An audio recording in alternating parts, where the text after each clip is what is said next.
Both Bien Yen and I were bullied at the same time, yet he fell in love with the girl who had been tormenting him. To please her, he abandoned me on the highway. A speeding bus crashed into me. In my last moment of life, I thought the most regretful thing I had ever done was falling for Bien Yen. When I opened my eyes again, I was back in the classroom of my 18-year-old high school days. This time, when Tang Yao poured dirty water on Bien Yen again, I didn't step in to protect him. 1.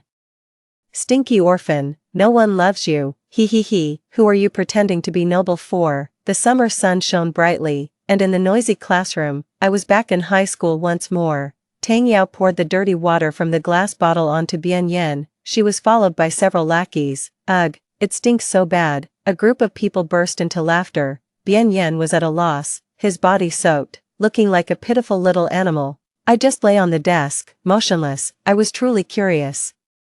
Why would a normal person develop feelings for someone who bullied them? In fact, Bien Yen and I could be considered childhood sweethearts. Both of us were orphans, growing up together in the orphanage since we were little. The tuition fees for school were sponsored by the Welfare Institute. In my previous life, due to continuous bullying, Bien Yen struggled in the extreme emotions of self-loathing. I was always by his side, pulling him out of the quagmire. After the college entrance examination, we went to the same university. During our junior year, we started a business together. He was in charge of the overall project planning, and I was responsible for external communication. It took us 4 years to hire employees, establish the company, and reach an annual turnover of over 100 million yuan. I thought we could keep walking together like this, but then Tang Yao came back. Her father's company went bankrupt. At a banquet, she cried to Bien Yen, "I'm begging you, I'll do anything.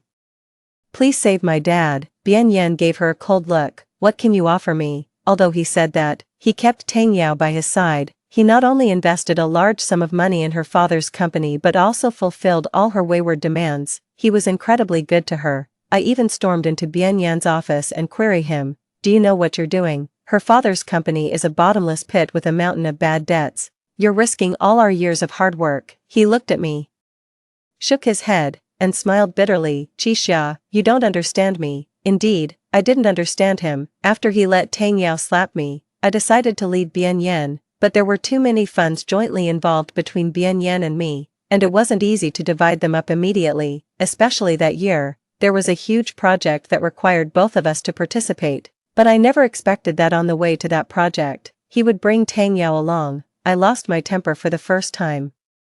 This was a project plan I had prepared for a whole year. What was he thinking bringing Tang Yao with him? But Tang Yao said to him, "Bien Yen, since Sister Qixia doesn't like me so much, just leave her here." 2. After having dirty water poured on him, Bien Yen instinctively looked back at me. Yes, every time he was bullied, I would immediately step forward, stand in front of him, and confront Tang Yao aggressively. Even though I knew I was no match for her, she was a rich kid, surrounded by a group of friends, and none of them were easy to deal with. I averted my gaze. I completely ignored the pleading look he cast at me. Yo, even Qixia won't help you this time. So funny. What are you going to do? Cry or kneel down and beg for mercy? Ha ha ha. I listened to these words without any emotional fluctuation. I even yawned. In my previous life, I became the target of Tang Yao's bullying because I helped Bien Yen. If I hadn't meddled, I could have had nothing to do with that group of people at all. "Qixia, what's going on? Why are you just standing by?" Tang Yao was shocked to see me like this. She walked over, crossed her arms, and knocked hard on my desk. I picked up my textbook and started flipping through it. "I'm not his nanny. I have no obligation to take care of him." Hearing this, Bien Yan's face changed instantly. His eyes were red, his palms tightly clenched, and he called me softly, "Xia." I frowned in annoyance, pretended not to hear, and turned another page of the book. Tang Yao covered her mouth and laughed. "Seriously, aren't you two childhood sweethearts? Classmate Qixia, would you be willing to swap seats with me?" I casually replied, "Whatever." Bien Yen and I had been desk mates for 3 years in high school. During school, Tang Yao always wanted to swap seats with me to sit next to Bien Yen, but I firmly refused. Even when Tang Yao brought the teacher over, I clearly stated that casually changing seats would affect my studies, and I didn't want to be disturbed. Since my grades were consistently in the top 10 of the grade, the teacher hesitated. Although the Tang family had influence, the teacher didn't want to risk a student's grades, but this time, I simply nodded. "If you want to swap, we can do it right now. As I spoke, I started packing up the exercise books on my desk. Xia, what's wrong with you? It was Bian Yan.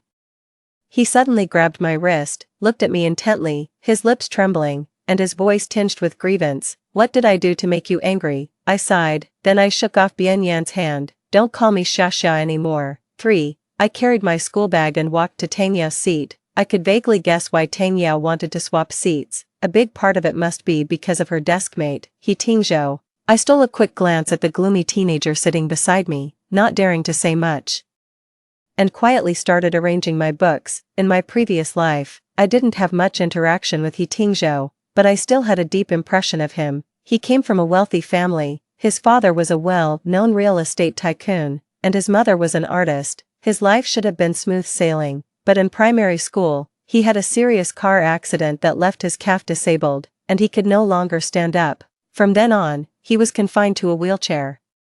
He Tingzhou was taciturn and rarely talked to those around him. Although Tang Yao was the queen bee in the class, she didn't dare to offend him. My knowledge of him mainly came from the grade rankings after each exam. He Tingzhou's name was almost always at the top. I thought his abilities combined with his family background would lead to a bright future for him. However, that wasn't the case. It wasn't until a class reunion after college that I learned he had passed away, committing suicide by cutting his wrists, because he could no longer bear his identity as a disabled person. Xia, stand up and answer this question. I was lost in my thoughts when I suddenly heard my name called. Before I knew it, the class bell had rung. It was a physics class. The middle-aged, slightly bald physics teacher stood on the podium, staring at me with a dark expression. In my previous life, I always felt that this teacher disliked me for no apparent reason. Perhaps it was because among all the subjects, physics was my weakest. Looking at the long string of questions on the blackboard, I took a deep breath, tried to recall my high school knowledge, and slowly, with hesitation, stated my solution. Is that all? The physics teacher tapped the podium with the eraser. Classmate Xia, your performance has declined. I was at a loss for words. It wasn't that my skills had declined, it was just that my mind hadn't solved such problems for years. Just as I was feeling embarrassed, a note was suddenly passed to me. The handwriting on it was neat and clean. It showed a concise and efficient solution. Along with the answer, my deskmate, He Tingzhou, still didn't look up. His long fingers gently turned a page of the textbook. On that page were the key points of this lesson. He was helping me out. I gave him a grateful look. Collecting my thoughts, my past physics knowledge gradually came back to me, and I gave the answer. He Tingzhou truly lived up to his reputation as a genius. He could come up with such an excellent solution in such a short time. All right, sit down. The teacher pursed his lips and casually criticized me. Pay attention in the future. Don't daydream in class. When solving problems, think comprehensively and don't forget to consider the second scenario. 4. I suddenly realized that the withdrawn and gloomy teenager might not be as scary as he seemed. He might just be sensitive and vulnerable. I grew up in an orphanage, surrounded by children with similar experiences. Some had lost both parents, and their relatives refused to take care of them, so they had to live there. Some were born with disabilities, such as blindness or severe physical problems, and were abandoned at the orphanage gate at birth. Very few of us grew up happily and carefree. Most of us were self-abased and introverted. We yearned for others' care but dared not take the first step. Although He Tingzhou came from a wealthy family, he was actually quite similar to us. I wanted to give it a try and be the one to extend the olive branch first. More importantly, although I had always been at the top of my class in high school, after all these years, I had forgotten most of the basic knowledge. I urgently needed someone to help me review.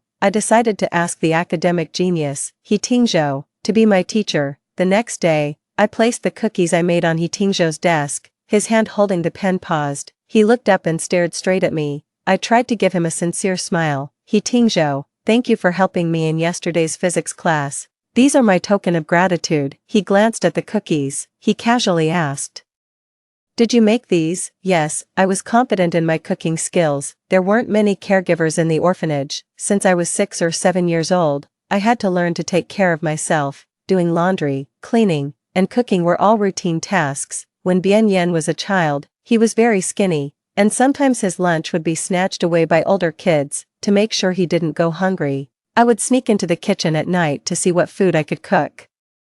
That's when I learned how to make cookies and other snacks. He casually picked one up and put it in his mouth. How is it? I asked nervously. He Tingzhou didn't give a definite answer. His right index finger tapped on the table, as if he could see through my thoughts. You're weak in electromagnetism. I nodded quickly. He gently pushed an exercise book towards me and opened it to the middle. Start from here. Pay special attention to the questions I marked. 5. Just like that, with a box of cookies. I managed to get a little closer to He Tingzhou. After that, I often brought some small snacks. They weren't expensive, and almost all of them were made by me in the morning. He and I had a similar habit of sorting out knowledge points in the early morning, during the break after morning self-study, just as I was concentrating on the questions in He Tingzhou's exercise book. A panicked cry suddenly came from the 2 rows in front of me. It was Bian Yan's voice, caught off guard. I instinctively looked up in that direction. Almost all the classmates in the class were drawn to the commotion. Those sitting far away even leaned forward, curiously peering over. Bian Yan stood up from his seat, his face pale, his lips quivering continuously. There was a piece of plasticine on the desk with red spots on it. Upon closer inspection, several sharp, jagged objects were protruding from it. It was as if someone had cut a blade into sharp pieces and stuffed them inside. God, blood.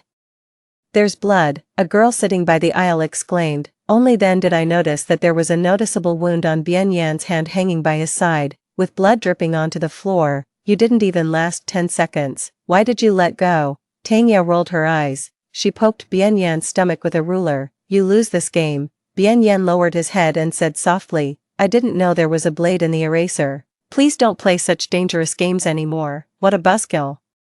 Tang Yao's face fell. She took back the ruler and slammed it hard on the desk. With a loud snap, the ruler made a clear sound and bounced onto the chair in front. After watching for a while, many people understood what had happened. It was just that the young miss was bored today and came up with a new way to torment the commoners. Yao Yao, the poor wretch was scared to death by you today. He looks like he's about to cry. Several of her friends leaned in and whispered in her ear. Tang Yao snorted and turned to look at Bian Yan. He had just sat down, looking dazed. Hey, are you really going to cry? Tang Yao suddenly gave him a hard push. Alright, I'll take you to the school infirmary. We don't want you to get infected. Huh? Bian Yan looked up in a daze. I was copying a big question from the blackboard and happened to meet his gaze. He shook his head. No need, I can take care of it myself. 6. In my previous life, Bian Yan was always behind me. This was the first time I had observed his interaction with Tang Yao so directly. It was a very strange feeling. That Tang Yao is quite something, He Tingzhou said as he threw a folded paper crane into a glass bottle, slap someone in the face and then offer a sweet date. What a way to psychologically manipulate people. The first day I sat next to him, I discovered that he had the hobby of paper folding, which didn't match his aloof persona at all. Constant physical torture and verbal abuse. Just when you're on the verge of despair and can't take it anymore, she'll pat your head and offer a little comfort, then you'll be overjoyed, feeling guilty for all your previous struggles and resistance. You might even feel an illusory sense of gratitude.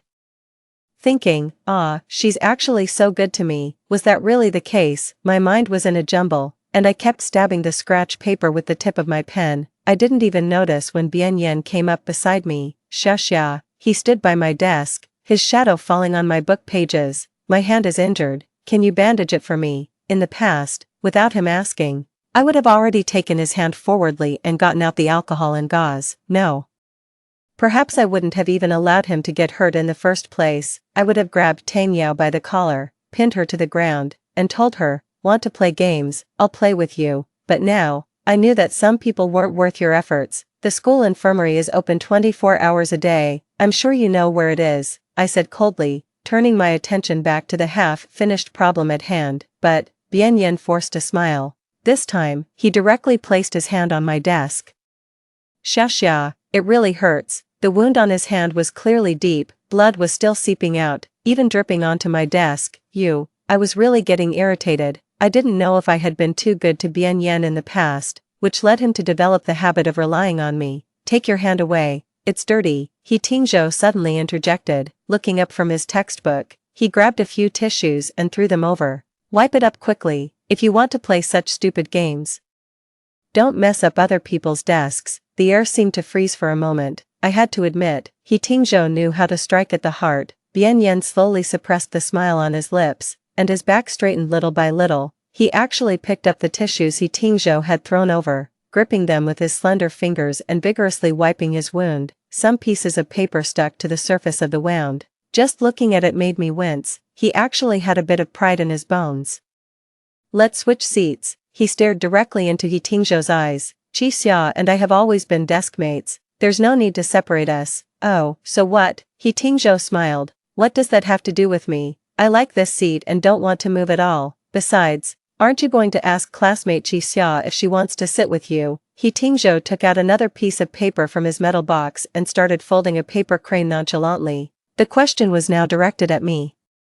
But Bian Yan didn't ask me, as if he was afraid to hear the answer from me. Thankfully, the class bell rang. The homeroom teacher walked in, carrying a large stack of test papers. She looked at Bian Yan and exclaimed, "Goodness, what happened?" Thanks to the teacher's intervention, the restless atmosphere in the class finally subsided. 7. This wound clearly looks like it was caused by a sharp object. The homeroom teacher walked over, grabbed Bian Yan's wrist, and frowned, her tone serious.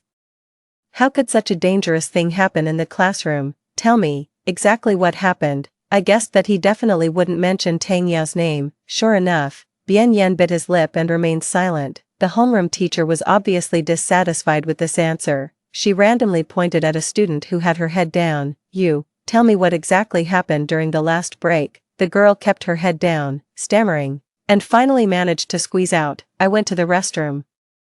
"I don't know." No one wanted to offend Tang Yao. The teacher sighed, looking helpless. She asked the monitor to accompany Bian Yan to the infirmary and then started the class. In the next few days after this incident, there was a period of peace between Tang Yao and Bian Yan. It seemed like everything was over. Coincidentally, the mid-term exam was approaching, and I was so busy preparing that I didn't have time to pay attention to them.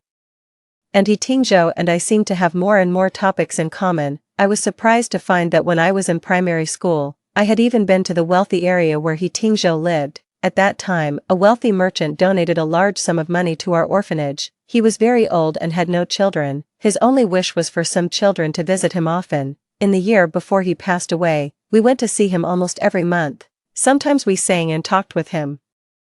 And sometimes we just listened quietly as he told stories about the past. I learned about this coincidence when I was pushing He Tingzhou's wheelchair along the corridor. From being cold and distant at first, he now tacitly allowed me to take him around the school. When he was in a good mood, he would even let me give him a quick sprint on the playground. Our relationship was progressing rapidly. I couldn't help but raise my voice and ask, "He Tingzhou, we might have met before." He ignored me. Although I said that, I thought that even if we had met before, after all these years, we surely wouldn't remember. We just reached the corner of the stairs. Just as I was about to push him around, I suddenly heard the voices of Tang Yao and her cronies. First came the dissatisfied complaints of her lackeys. "Yao Yao, hasn't your dad scolded you these past few days?" I'd disliked that homeroom teacher for a long time. It was such a small thing, yet she still called the parents. It must have been that low-life Bian Yan who snitched. Tang Yao stomped her foot and snorted. "I was too nice to him these past few days. He's getting too bold, even changing seats with He Tingzhou. I have to teach him a lesson." 8. After saying these words, Tang Yao slapped the door of the adjacent classroom hard. The iron door creaked. It was locked. "Let's go." "Never mind it," someone said. After these people left, chatting and laughing, via the front stairs, I pushed He Tingzhou out.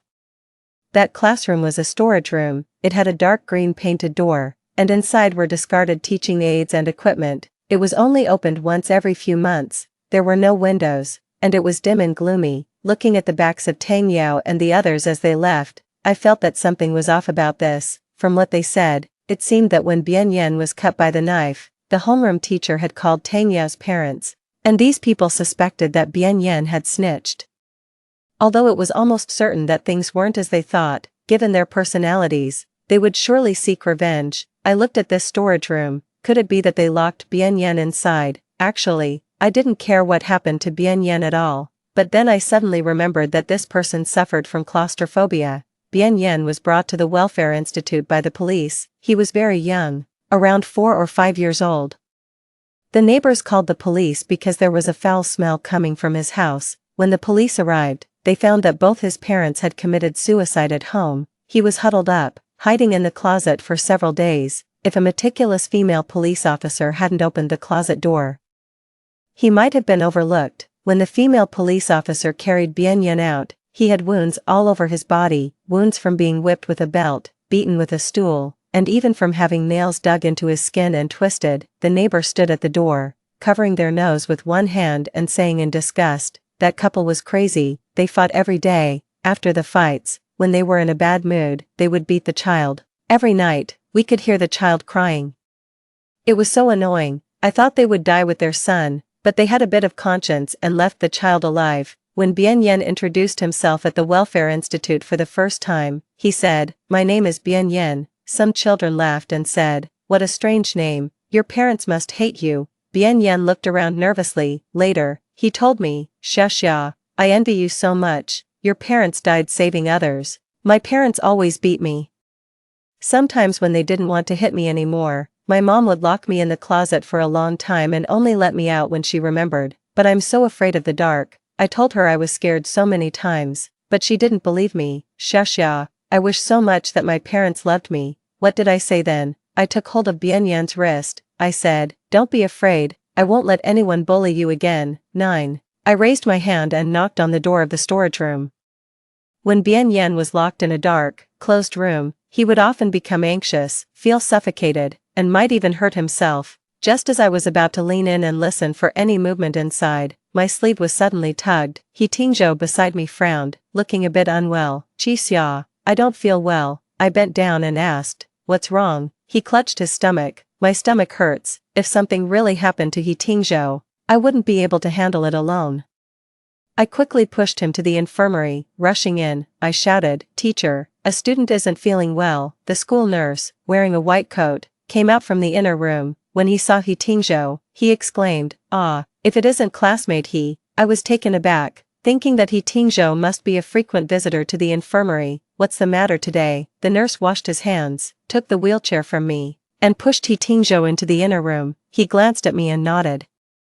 "You're his classmate, wait here." I agreed and sat on the sickbed in the outer room. The inner and outer rooms were separated by a curtain. Although I couldn't see what was happening, I could faintly hear some of the conversation. After a while, the nurse's voice came out, "There's nothing serious. Have you been eating regularly these days? It's not a big deal. Just remember to go for a medical check-up at the hospital regularly. Call me if you feel uncomfortable." Soon.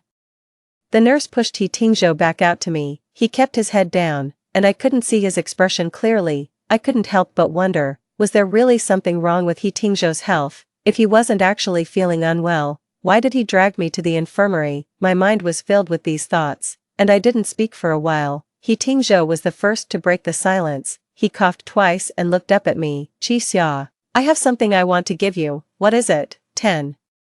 It was PE class at the moment. Most of the students were freely moving around on the playground. He Tingzhou and I had sneaked out. I originally wanted to get the academic genius to give me some extra lessons and explain a couple more problems, but instead, we ran into Tang Yao and her group. Our plan was disrupted. I turned to him and asked, "A gift, for me?" He Tingzhou nodded slightly. "It's in the classroom." I thought that since I often brought him small cookies in the morning, he was reciprocating with some corresponding small items, but it wasn't that. He took out a glass bottle from his desk drawer. Inside were the paper cranes he had been folding. They were in various colors, probably several hundred of them. I was stunned and, at a loss for words, asked an inappropriate question. "He Tingzhou, how did you develop such a strange hobby?" As soon as the words came out, I realized how impolite I was being. What kind of behavior was this?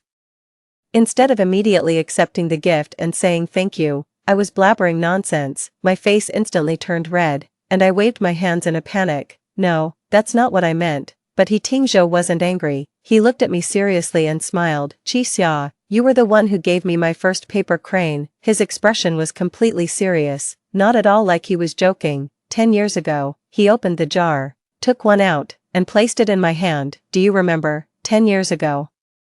It turned out that during the year when I visited the wealthy merchant with the caregivers from the Welfare Institute, I really had met He Tingzhou. My memories came flooding back all at once. At that time, I would occasionally see a little boy sitting alone in a wheelchair. His house wasn't far from the merchant's. It had a beautiful garden, and he would often be there, with a thin blanket over his legs, quietly gazing outside. There were many disabled children in the Welfare Institute, and we were used to seeing them. but his eyes looked exceptionally lonely and sad. The last time we were leaving, I took out a paper crane from my school bag. I had folded it out of the colorful paper on the cabinet at the merchant's house when I was bored. I ran over, reached my hand through the railing outside the garden, and handed it to him. Here, it's for you. He didn't say anything, just looked at me. That Grandpa said. I pointed to the merchant's house beside us.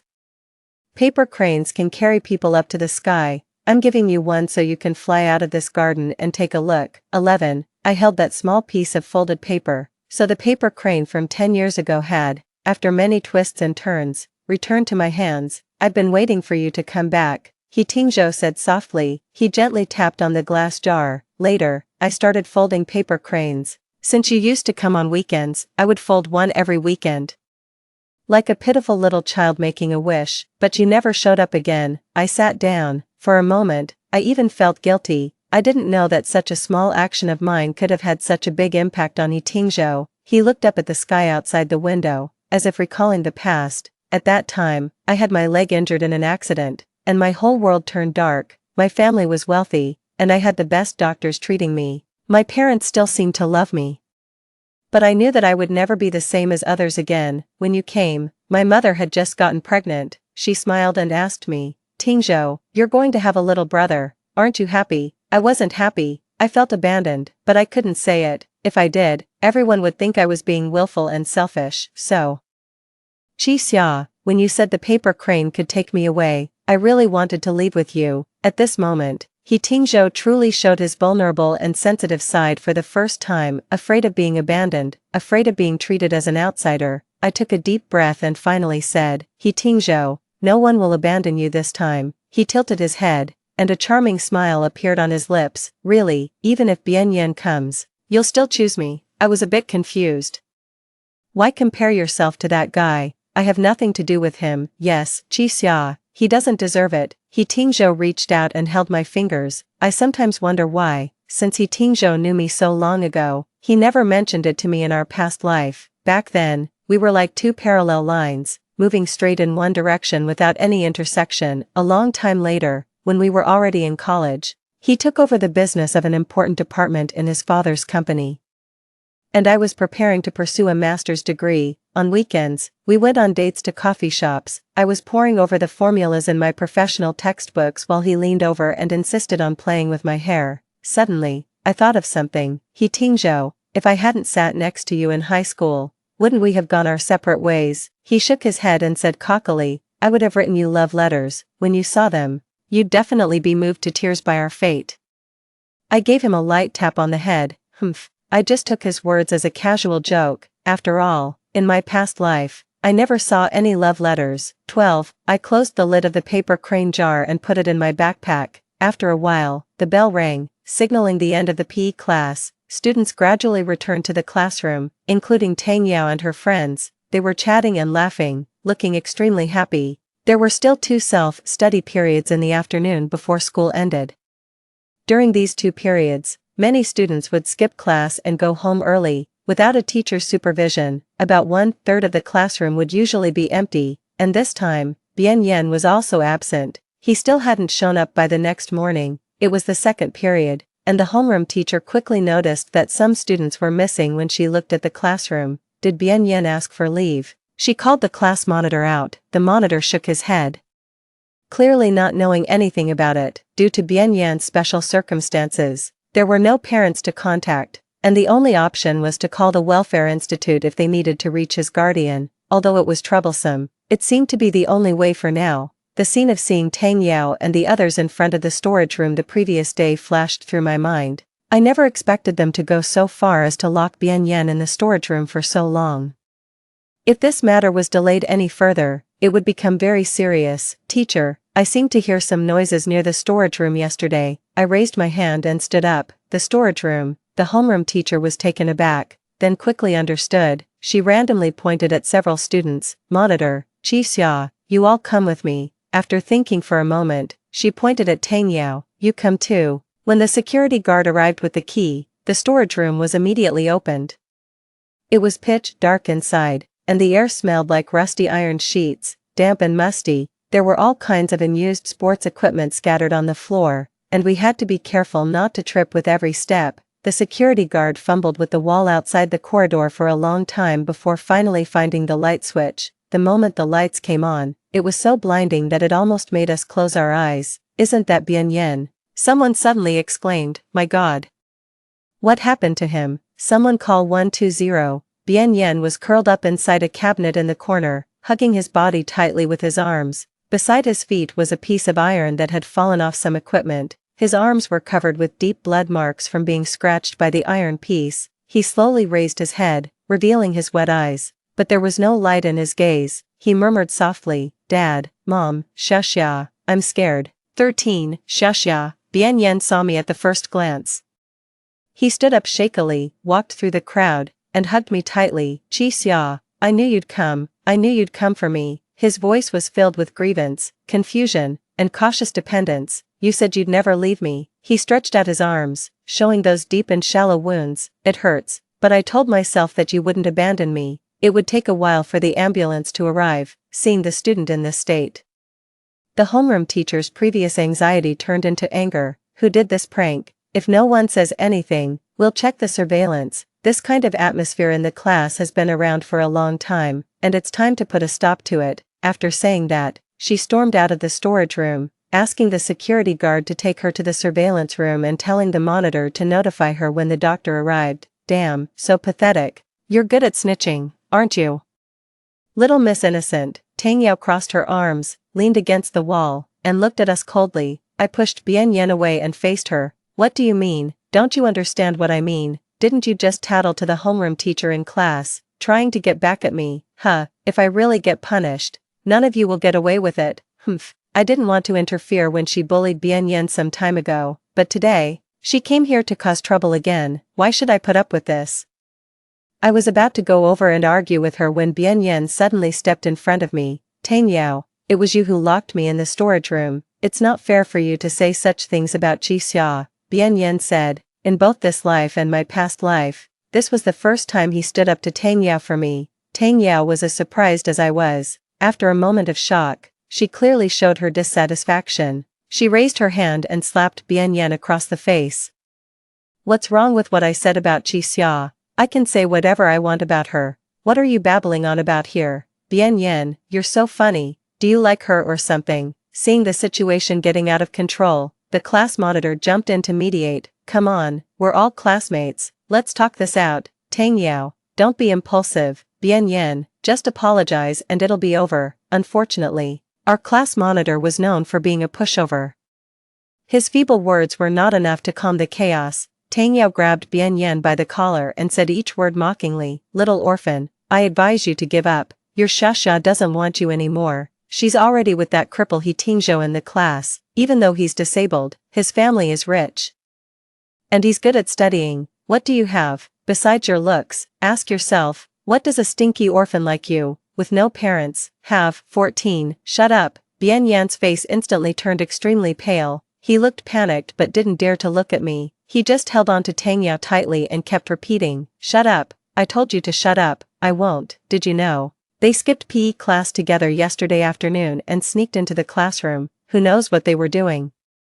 Someone even saw them holding hands after school." Your Shashia was so happy. Bien Yen suddenly became extremely agitated, perhaps because he had been in that enclosed and dark environment for too long. The feeling of anxiety and unease still hadn't left him. He suddenly grabbed Tang Yao by the neck and growled, "I told you to stop talking. Don't you understand?" At this moment, he didn't look like the vulnerable and pitiful student who was bullied in high school. Instead, he was more like the decisive and ruthless leader he would become in the business world later. I immediately had a bad feeling and rushed up to try to pull Bien Yan's arm, but I was a step too late. He pushed Tang Yao against the railing, his eyes red and his voice trembling. "You're the one who's despicable. Who gave you the right to spread rumors?" Tang Yao was also scared at this point, but she was used to being willful and arrogant, so she didn't back down. "What do you mean by rumors? It's the truth. Maybe they've even kissed already." She was shouting and struggling as she spoke, but before she could finish, Bien Yan grabbed her neck and exerted a sudden, strong force. The two of them were grappling when, suddenly, Bien Yan flipped over and dragged Tang Yao over the railing. The monitor and I rushed to the railing. They fell from the 6th floor corridor, entangled with each other. Panicked screams filled the air. Someone's committing suicide, people are dead. I ran downstairs frantically, getting closer and closer, until it felt like the blood under Bien Yen was spreading to my feet. The ambulance finally arrived, but it was too late. When the medical staff got out of the ambulance, they seemed a bit confused. I thought it was about claustrophobia. What's going on now? Make way, why are there two people? I slowly stepped back as the crowd gradually engulfed me. Someone took my hand, it was warm. Qixia, are you okay? I turned around. It was He Tingzhou. He looked at me quietly, my throat tightened. It took a long time before I could finally say, He Tingzhou, they're both dead, he said, but I'll be with you from now on, always. The sky was very blue that day. I saw myself reflected in He Tingzhou's eyes, looking a bit lost and bewildered. Later, at certain moments, I would occasionally think about Bien Yen. What kind of mood was he in when he pushed Tang Yao downstairs? Was it anger, helplessness, or fear?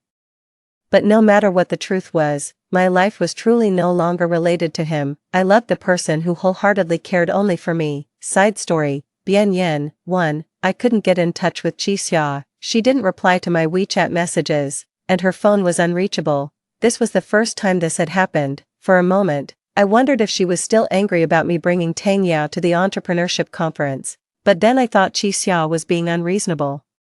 She should know that Tang Yao didn't have much ability and needed some impressive resumes to enhance her image, until one day, after a meeting, I received a phone call. I felt inexplicably irritable the whole day. Tang Yao was making coffee next to me, and I casually put the call on speaker. Mr. Bien, hello, this is the police station. A few days ago, we handled a traffic accident at the expressway exit in the provincial capital. A young woman died. I wonder if you know her.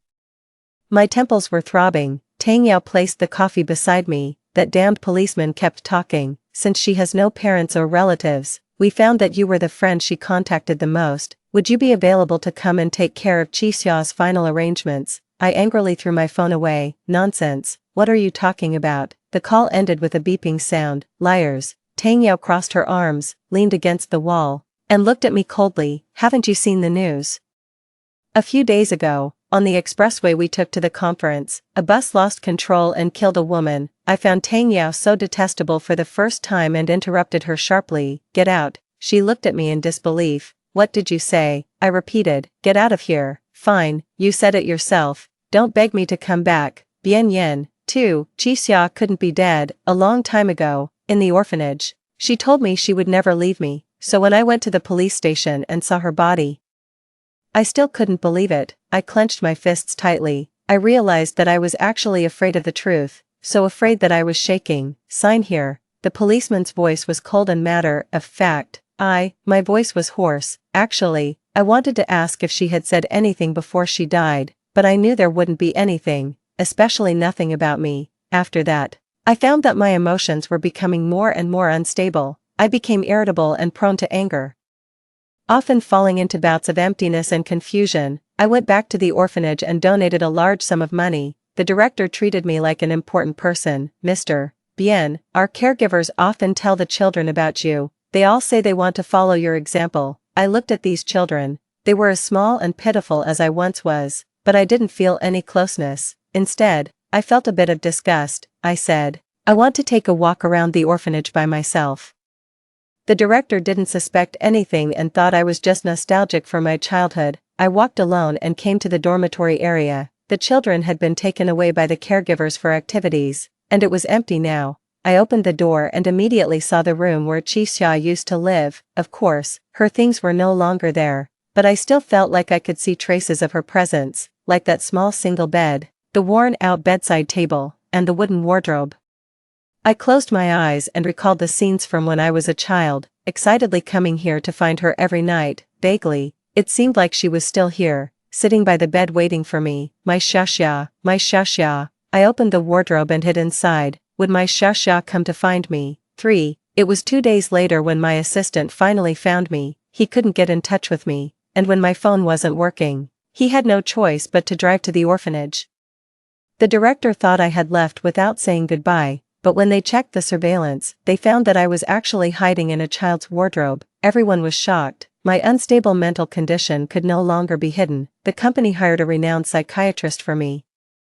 She was an expert on the verge of retirement, with a gentle and pleasant voice, gradually guiding me to talk about the past. "So, you were the one who left Chisya on the highway, right?" "Yes." I closed my eyes, feeling as if my head was being struck by a sledgehammer. Tang Yao even reminded me that there were no cameras in that area, so no one would see it. My heart was flooded with remorse and pain, like waves crashing. I longed to go back in time and change everything, however. The doctor still didn't show any sign of blaming me. She simply asked, "Have you ever thought about why you're so tolerant of Tang Yao? She bullied you, humiliated you, and looked down on you. Do you really like her?" I shook my head. I couldn't answer this question. After a long while, I said, "I just hoped she would be nicer to me." "Maybe you're just projecting your feelings for others onto her." The doctor poured me a glass of warm water. "The lack of parental love during your childhood made you feel that there was a missing piece in your life. Perhaps Tang Yao's appearance just reminded you of the darkest period of your life. She made your life so miserable, but sometimes she also gave you a little bit of sweetness. This tiny bit of kindness, which would be insignificant to an ordinary person, was magnified infinitely against the backdrop of the pain she inflicted. But you forgot about the girl who always stayed by your side, helped you grow, and would never dream of hurting you. Bien Yen, you need to learn to love. Don't let yourself be manipulated by Pua." 4. When I got back to the villa, I found that Tang Yao had actually returned. She was sitting on the sofa nonchalantly. When she saw me enter, she stood up immediately and threw her arms around my neck. "Bien Yen, you're back. I heard you went to the hospital." Something was missing in the villa. I pushed her away. "Where are Chisya's things?" I snapped. She didn't care. What's the point of keeping things belonging to a dead person? It's so unlucky. I was almost driven mad with anger. Those were my only remaining memories of Chisya, and she had thrown them away. Trembling, I suddenly slapped Tang Yao across the face. She stared at me with wide eyes. Then, slowly, the corners of her lips turned up in a strange smile. "Bien Yen, you're disgusting. Do you know what I found in your desk today?" Love letters that He Tingzhou wrote to Chisya in high school. It turns out they knew each other since primary school. If it weren't for you, Chisya might have been with He Tingzhou a long time ago. It was you withheld He Tingzhou's love letters, making him think that Chisya didn't remember him or like him at all. If they had been together, would Chisya still be dead? Tang Yao always knew exactly how to hit me where it hurt. Yes. In the final analysis, I was the one who caused Chisya's death. Tang Yao took slow steps towards me. Her hand gently caressed my face and then stopped at my throat, lightly gripping it. "Actually, Chisya and I could be considered childhood sweethearts. Your pure and innocent Shasha should go to heaven," she said, standing on tiptoe as if she were going to kiss me. "Yes, someone as vicious, calculating, and greedy as her, we should die together." I pulled open the drawer of the desk and took out a pistol. At a banquet once, a senior executive from a rival company tried to insult Chisya. I picked up a wine bottle and smashed it over his head, but I still couldn't rest easy, so I bought a gun. In case something like that ever happened again, I wanted to make sure Chisya wouldn't be harmed. "Tang Yao, a despicable and cruel woman like you will never be loved by anyone." I pressed the gun against her chest and pulled the trigger. She looked at me in disbelief. Blood spattered all over me. The last bullet. I saved it for myself. Story 2. Returning to my high school days, I accidentally bumped into the arms of the man who would one day become my husband. At that time, still the carefree playboy, he teased, "I like women who are busty, slim-waisted, and long-legged. A sprout like you doesn't stand a chance." I nodded in understanding and replied, "You're blocking my way to find the top student." Later, rumors spread through the school that I was dating the academic star. He broke down, cornered me, and threatened, "Qin Wan, if you dare start dating early, I'll break your legs." By the time we reached university, the academic star confessed his feelings to me. The one who preferred busty and slim-waisted women ended up carrying me off, pinning me down, and coaxingly asked, "Sweetheart, want to try what it's like with a 20-year-old? I had crashed into a warm chest, and reflexively clutched at the corner of his clothing. In an instant, countless memories flooded my mind. Before I could steady myself, a teasing voice came from above. "Qin Wan, have you also learned to throw yourself into my arms?" I looked up, and was met with an extraordinarily handsome face. His slightly squinted, peach blossom eyes were filled with a playful charm. I had seen his face thousands of times, yet my heart still skipped a beat. His name was Lu Yi, my husband, or rather, my husband from a past life. Not letting go. "You like me that much?" Pity. His speech paused. giving me a half-smiling, half-serious glance. I like women who are busty, slim-waisted, and long-legged. You, my sprout, stand no chance. I realized then that I was never his type, even in our past life. After over a year of marriage, he never touched me. I let go, furrowed my brow, and took a few steps back. You're blocking my way to find the academic star. I tried to move past him, but he grabbed my backpack. School's over. Why not come home with me instead of looking for the academic star? I yanked my backpack back, giving him a cool glance. Mind your own business, Chin-Wan. Gotten a bit too bold, have you? If it weren't for the old man's orders, this young master wouldn't bother with you. After saying that, regardless of my struggles, he wrapped one arm around me and forcefully carried me away and stuffed me into his car, my face flushed with anger. I pushed him away. Stay away from me. His eyes crinkled slightly, deliberately leaning in a bit closer. What's wrong today? You're as temperamental as a pufferfish. Ignoring him, he chuckled lightly and hooked my chin with his finger. Angry already? Don't touch me. I slapped his hand away and turned my face towards the car window, recalling images of him with other flirtatious women from a past life. The voluptuous women looked at me with mocking eyes. Could your bland figure ever excite Mr. Liu? Then she casually pulled down her neckline, revealing ambiguous love bites. Have you ever seen his wild side in bed? Suddenly, I felt nauseous. Our marriage began as a drunken joke about a union between the Liu and Chi families when we were both too young, our parents still alive. After my parents passed away unexpectedly, I was taken in by the Liu family. Unexpectedly, Liu's father, a man who greatly valued promises, forced Liu Yi to marry me after we graduated from university. Perhaps due to pressure, Liu Yi did not refuse, and I wasn't opposed to the marriage either. After all, being someone who values looks, Liu Yi was undeniably handsome, even without love. Just seeing him was a pleasure. I thought I could overlook his infidelity, but reality proved otherwise. Deep down, I clearly realized I liked him. Even though I was aware that he wasn't a good person, an acknowledgement I found difficult to accept, so I immediately asked Liu Yi for a divorce and moved out of his house. As I drove, I found myself aimlessly unsure of where to go next. Then, after a head-on collision with a truck, I opened my eyes to find myself back in my high school days, facing Liu Yi teasing me about being skinny, hitting a sore spot once again. Perhaps because I was a premature baby and often ill as a child. My development was slower than my peers. I always appeared younger than my age, even after being taken in by the Liu family 3 years ago and receiving special care. My physical development still lagged behind my peers. Alright, it's all my fault. Have some milk to calm down, Liu Yi said, handing me a bottle of milk with a tone like he was talking to a child. I was so angry I wanted to smash the milk bottle on his head. Whether it was Liu Yi now or 6 years later, he was equally irritating. He kept talking and playing with a strand of my hair. When I couldn't take it anymore and kicked him towards the other side of the car, he suddenly asked the driver to pull over. The window rolled down, and I heard Liu Yi whistle towards the roadside. Hey, goddess, need a ride? Looking sideways, I saw Jiang Ruan, dressed in a black leather skirt and carrying a guitar case, the campus goddess of University A. Liu Yi had often visited University A to pursue her. Despite his poor academic performance, he claimed that the goddess should wait for him to get into University A. Jiang Ruan, unaware of my presence in the back seat, started to open the car door. Liu Yi pointed to the front seat. Goddess, sit in the front. My little friend here is throwing a tantrum and won't let me near. Jiang Ruan looked over and nodded with a smile at me. Once she got into the car, all of Liu Yi's attention was drawn to her, with him endlessly praising her. He complimented her skirt, the small braid beside her ear, and everything about her that matched Liu Yi's aesthetic perfectly. Unfortunately, in a past life, Liu Yi couldn't decide on his own marriage, and his dream of marrying the goddess was shattered. Jiang Ruan had joined a band outside of school, where she was the guitarist. They were performing at a bar tonight, and she invited Liu Yi and me to watch. I excused myself, saying I needed to study at home.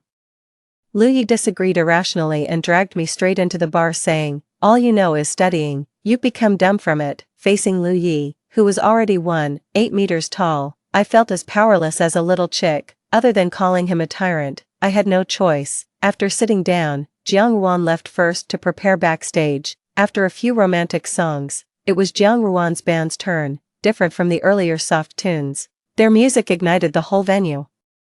And even I couldn't help but be captivated. Jiang Ruan, playing the guitar on stage, was effortlessly cool, making me admit that Louis had great taste. She was someone even I liked. A hand waved in front of me. Are your eyes glued to the stage because she's that beautiful? Yes, very cool, I replied, brushing Louis's hand away and applauding enthusiastically for the performance. Cooler than me. I rolled my eyes at him as a response to his narcissism.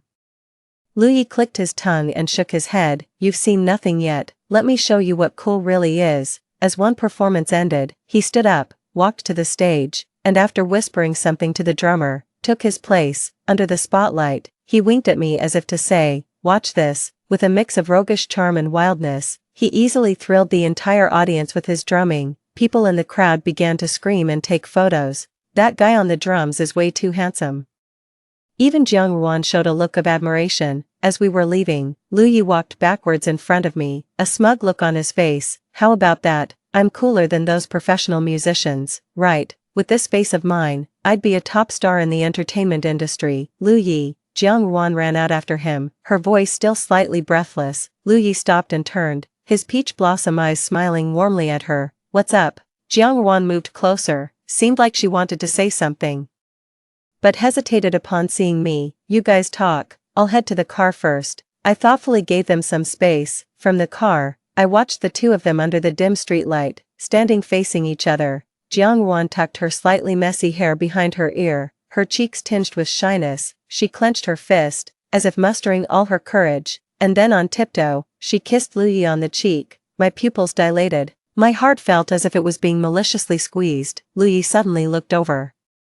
Even though I knew he couldn't see me, I still guiltily averted my gaze like a thief. When I got back in the car, Louis casually wiped his cheek. You didn't see anything just now, did you? No. He seemed to breathe a sigh of relief and tousled my hair. Why do I feel like you're still not happy? Are you still mad about my joke earlier, calling you bean sprout? I moved his hand away, not wanting to deal with him. After getting home, I hastily ate dinner and then retreated to my room.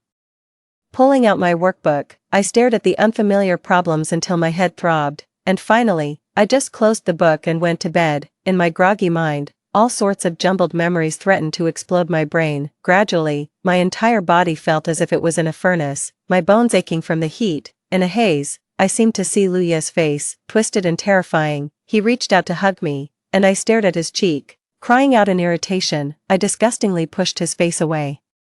But he kept coming closer. So, I scratched wildly at his face. He restrained my hands and held me tightly, his voice both anxious and soothing by my ear. Sweetheart, be good, okay? It won't hurt once we get to the hospital. When I awoke, I was lying in Louis's arms, feeling sore and weak all over. He was behind me, holding my hand as he clipped my nails. I didn't move, just quietly watched his actions. When he finished with the last nail, I moved my head and looked up at him.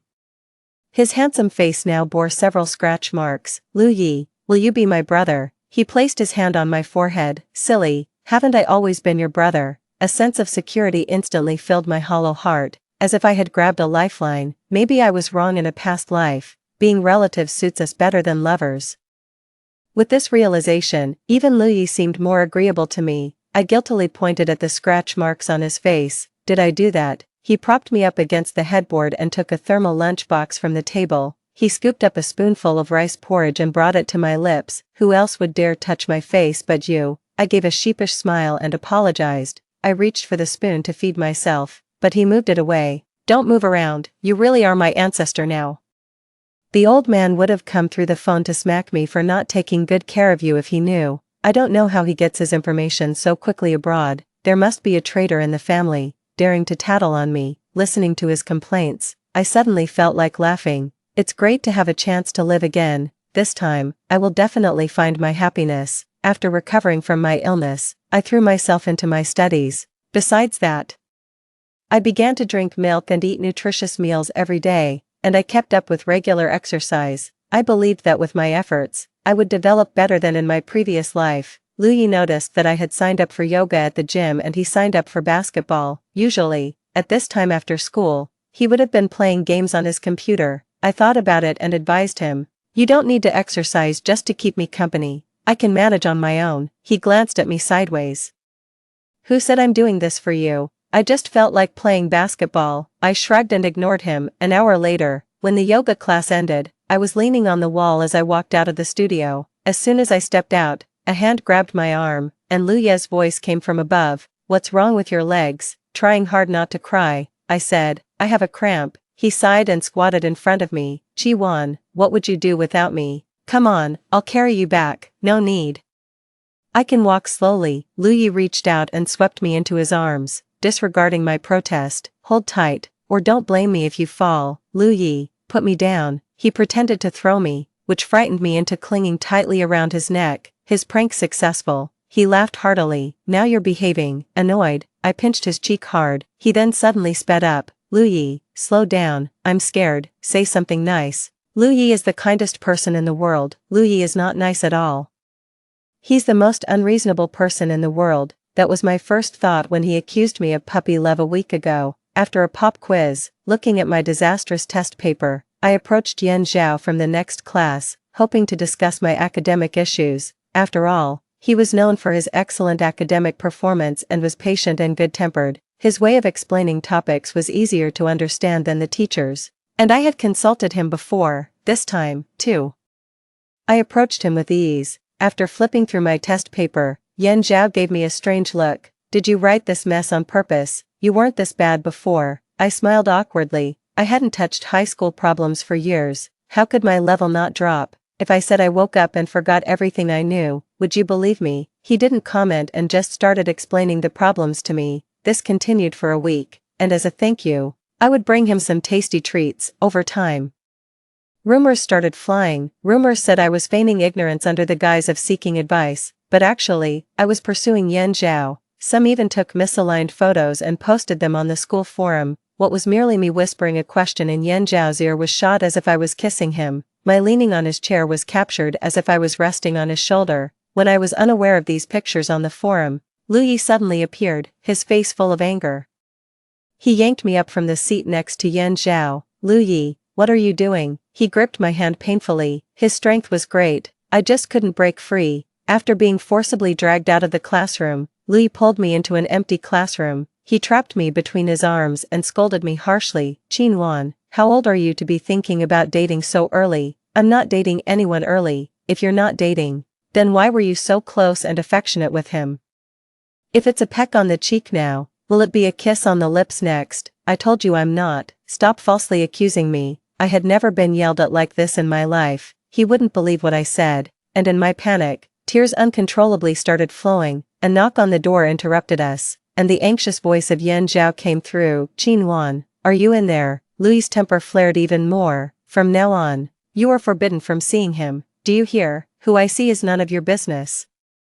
Whether I'm dating or not has nothing to do with you either. Stop meddling in my life." "Say that again." Lu Yi punched the door frame. Terrified, I didn't dare to breathe, just staring with tears swirling in my eyes. "Qinwan, remember this. If I catch you dating, I'll break your legs." Just then, the other door to the classroom was pushed open, and Yan Zhao stormed in. "Let her go. I'm disciplining my person." "What's it to you? Get lost." I pushed him forcefully with both hands.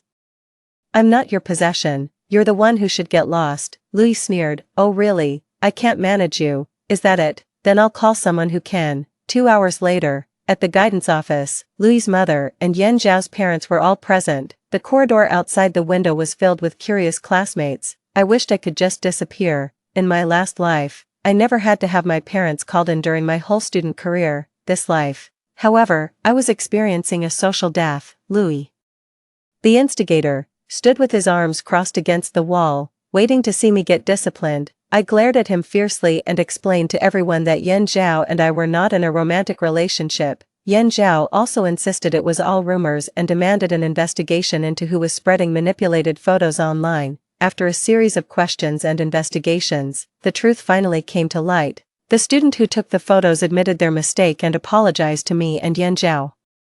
Lu Yi grabbed the student by the collar, furious. "Are you sick? Who gave you the right to take those pictures?" "Lu Yi, let go. Look at yourself." His mother scolded with a disgusted look. "Apologize to Nguyen." Lu Yi approached me, his face showing some embarrassment. "I'm sorry, I misjudged you. But how do you explain being so close physically as a boy and a girl?" I was about to lose my temper when his mother slapped the back of his head. You flirt with girls all day like a butterfly and have the nerve to regulate Nguyen's normal interactions with classmates. Louis, unwilling to back down, tried to argue but was cut off by his mother. Say another word and I'll cut off all your cards. Why would you cut my cards?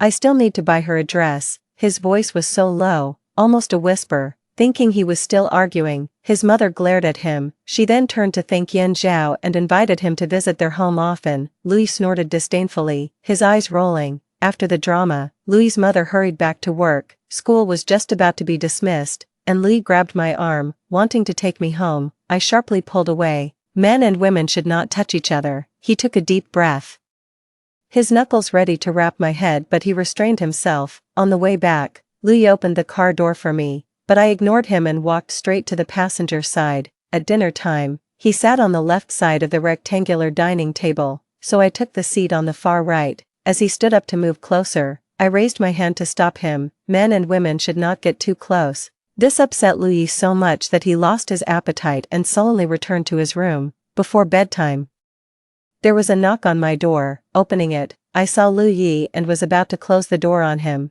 but he wedged his foot in and handed me a cup of hot milk, pleading, "Sweetheart, can you stop ignoring me, please?" Hearing him use the nickname that my parents used to call me, I froze. It brought back memories of when they were still alive. After they passed away, I went through a period of isolation. When I first moved into the Liu household, I was cautious and barely spoke. At night, I would hide under my covers and cry, the image of my parents leaving me haunting my every moment, often making me so upset that I would fall ill. Louis somehow learned to use that nickname during my bouts of sickness, comforting me by coaxing me to take my medicine and get injections, caring for me like a true older brother. Remembering his past kindness, I silently took the milk cup from him. "This is an exception," I said. His eyes lit up, and he immediately promised. "I swear I'll always trust you unconditionally from now on." Knowing he had upset me, Louis became especially attentive. The next day, to my surprise, he even woke up early, not only calling me to get up but also thoughtfully preparing my toothpaste. After I washed up, he mysteriously guided me to sit in front of the vanity mirror. "I'll do your hair today." Stunned, I almost jumped. "Are you out of your mind?" He clicked his tongue. "You don't trust me. I've practiced a lot." It was strange to think of a man learning to style hair, but considering his flirtatious nature, it wasn't so surprising. It was probably another skill he picked up to charm girls. I expected him to tie a simple ponytail, but instead, he took out 2 braided bands adorned with small pearls and started braiding the hair by my ears. "How does it look? Pretty, right?" Staring at the mirror, I gave him a thumbs up. True to his form, he really put in the effort to charm girls. No wonder.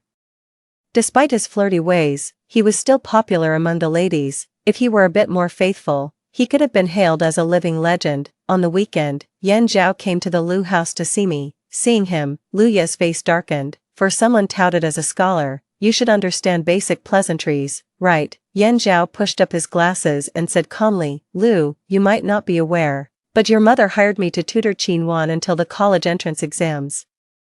Liu clearly didn't believe him, but before he could react, Mother Liu came downstairs. Seeing Yan Zhao, she warmly invited him to sit. "Mom, are we going bankrupt? Why hire such a mediocre tutor for Qin Wan?" Mother Liu glanced disdainfully at him. "Yan is not like you, all about fun and games. He's already self-taught all the high school material." I knew this better than anyone, having seen it in my past life, while all the other students were buried in their books.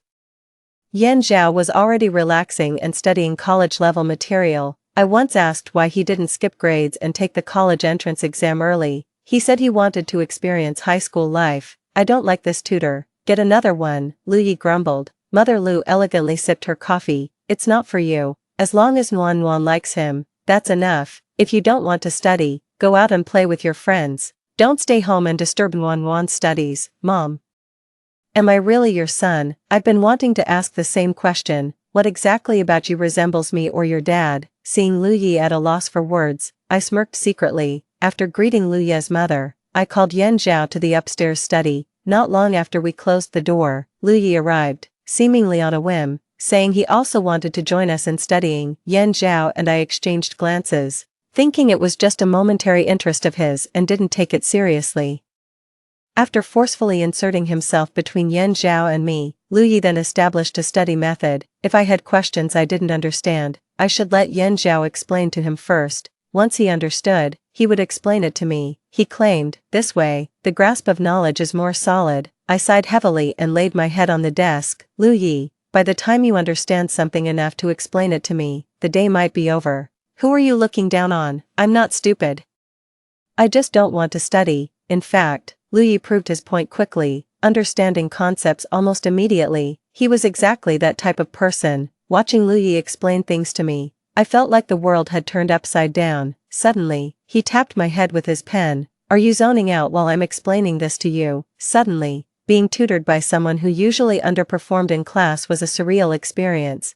I looked at Yan Zhao, feeling a mix of amusement and disbelief. And he just smiled knowingly. What are you looking at? Focus on the problem, said Lu Yi, blocking my view as he leaned on the desk. A month passed, and Lu Yi was still around. His friends no longer called him out to hang out. He was determined to stay home and tutor me. His friends were shocked. Time flew, and before we knew it, it was time for the college entrance exams. Lu Yi's improvement was nothing short of miraculous. It was hard to believe that in my previous life, he had to rely on his family's donations and a sports recommendation to get into University A. Soon after the exams, it was my 18th birthday. The Lu family organized a simple and warm birthday party for me, inviting close friends. Everything was similar to my previous life, except this time Yan Zhao was also there. After the dinner, as I saw my friends out, Yan Zhao, the last to leave, handed me a small gift box. A birthday present. I hope you like it. I accepted it with surprise. I thought those books you gave me were my present. Setting a low expectation then giving the real gift adds to the surprise, doesn't it? He replied. I couldn't help but laugh. Indeed, having him around was the biggest surprise of all. He was the unexpected that I had anticipated. Open it and see. If you don't like it, I can get you another. I was curious about what kind of gift a top student would give. Upon opening the box, I almost laughed out loud. Do you think it's cheesy? I shook my head with a smile. No, I love it. After all, who wouldn't like gold? Yan Zhao also smiled. There are two ways gold is formed, from the death of massive stars in the universe or from the collision of neutron stars. These intertwining neutron stars, staring at each other beyond time, explode at the moment of their final touch, sending ripples through the universe and scattering gold across the vast cosmos. The explosion of these neutron stars occurs about once every 100,000 years, making gold a romantic symbol of the galaxy. I held the gold rabbit pendant in my palm. Is this the romance of a science student? No, if it were anyone else, I'd simply say gold retains its value, he replied, the atmosphere becoming subtly charged. Nuanyuan, let's both apply to University B, he suggested, holding the necklace. I thought of Lu Yi for a moment, then shook my head to clear him from my thoughts, and finally said, okay. Returning to my room, I bumped into Lu Yi. You're happy with his gift, but when I give you a gift, you don't even give it a glance. Who really matters more to you?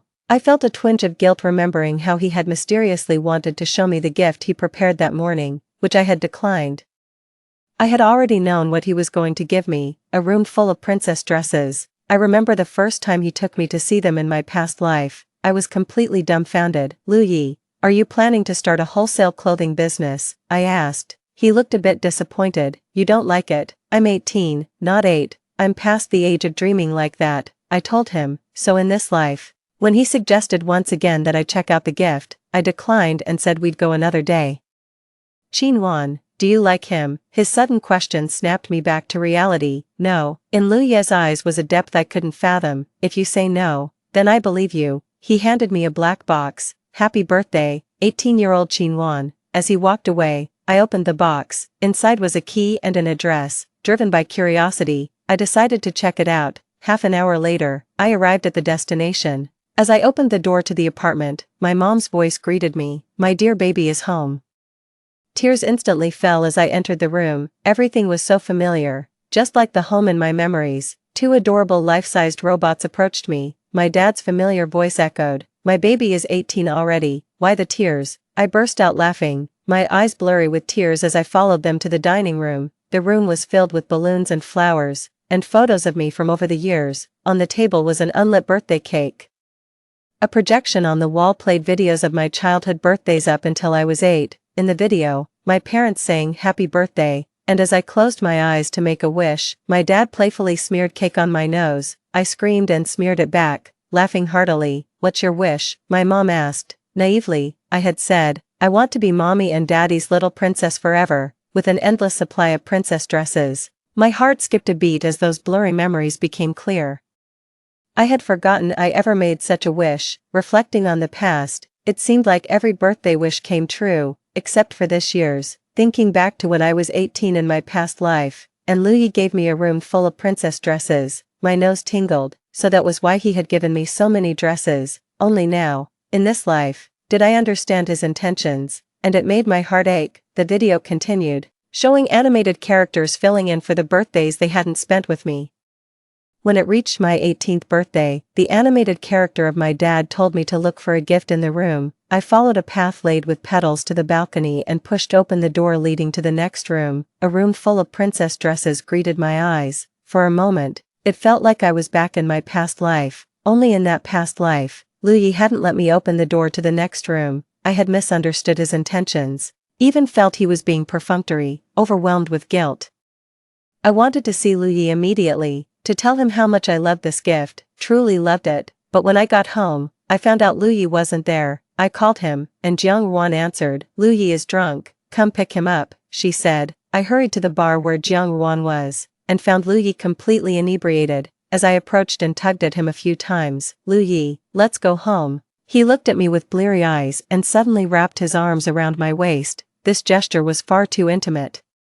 I felt a twitch in my eyelid. Glancing at Jiang Wan beside me, I quickly pushed Luye's arm away from my waist, worried she might misunderstand. Luye, with his eyes reddened, looked at me and protested, "Can't I even hug you? What about when you were sick and snuggled into my arms?" I felt overwhelmed and quickly covered his mouth with my hand, fearing he might say something more suggestive. I explained to Jiang Wan. "Don't listen to his nonsense." Jiang Wan appeared indifferent. "Oh.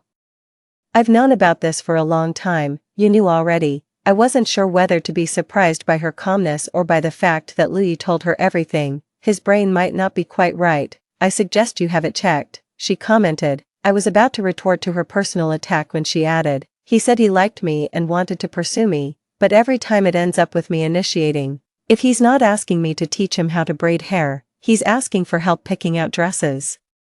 I proposed we date, and he wasn't happy, saying he can't start dating early and corrupt me. Is he joking with me?" Her words once again turned my understanding on its head. Wasn't Louis supposed to like Jiang Wan? I had even thought they were already together. Finally managing to get Louis back into the car after much effort, he kept ranting. "Jin Wan is a heartless ingrate." Considering he was drunk, I let it slide. Trying to get him to sit properly, he shoved my hand away. "Go find your top student, don't bother with me, you only have eyes for him anyway." I genuinely started ignoring him, but then he looked at me with teary eyes, playing the victim. "Jin Wan, you're truly ruthless, really leaving me behind. Have I not been good enough to you? I worry you'll freeze when it's cold, and suffocate when it's hot. When you felt insecure and sick, I held you all night long, my arms and legs numb, wishing I could take your illness, anything you glanced at. I hurriedly brought to you, fearing you'd lose interest if I was too slow. Your casual wish for a princess dress, I took seriously like a fool, carefully selecting and saving up for years to fill a room, and you didn't even look at them. Now that you don't need me anymore, you want to run off with another man. Don't think I didn't hear about you planning to elope with him to University B and leave Jiangqing. You're heartless. Why cover my mouth, afraid of me saying what you're doing? I insist on telling." Looking at the driver in the front seat, I felt so embarrassed, my toes curling, as if I really was the villain. After much trouble, I managed to get him back to the Liu residence and into his room. But then he started making a scene again. He sat on the balcony railing, his eyes reddening. "If you dare go with him, I'll jump from here. I won't live." I took a deep breath, pressing my temples. "Lu Yi, what are you doing? If you don't want to become a laughingstock tomorrow, you better come down now." "You call me unreasonable, a laughingstock. I'm already the biggest joke. For years I guarded against him like a thief, yet you still flirt with him. You found me annoying for a long time, haven't you? Interrupting your romantic talks. Fine, I'll die right now and let you be together." "Lu Yi, this is the second floor, you won't die from falling." I tried to pull him down from the railing, however, he shrugged off my hand and deliberately fell backward. "Lu Yi." I was terrified and tried to pull him back, but his body weight pulled me down too. As we hit the ground, a pair of hands firmly held me in an embrace. Lu Yi landed on his back with a dull thud. Seeing blood trickle from the back of his head, I felt a chill run through me. Lu Yi. This dramatic episode ended with Lu Yi being hospitalized. After waking up, he seemed to remember the absurd things he had done. Even when his parents scolded him, pointing fingers at him, he didn't talk back but silently took it all in, appearing much more mature overnight. Once they left, I sighed and looked at Lu Yi. How come I never noticed before how much trouble you could stir up? Is jumping off buildings fun? I asked. In response, he silently covered his face with the blanket, a gesture of sheer despair. I couldn't help but laugh, pulling down his blanket. The gift you prepared for me. I went to see it last night, and I loved it. Lu Yi, thank you for everything you've done. Do you really like it? Don't you think it's childish? I really like it. A lot.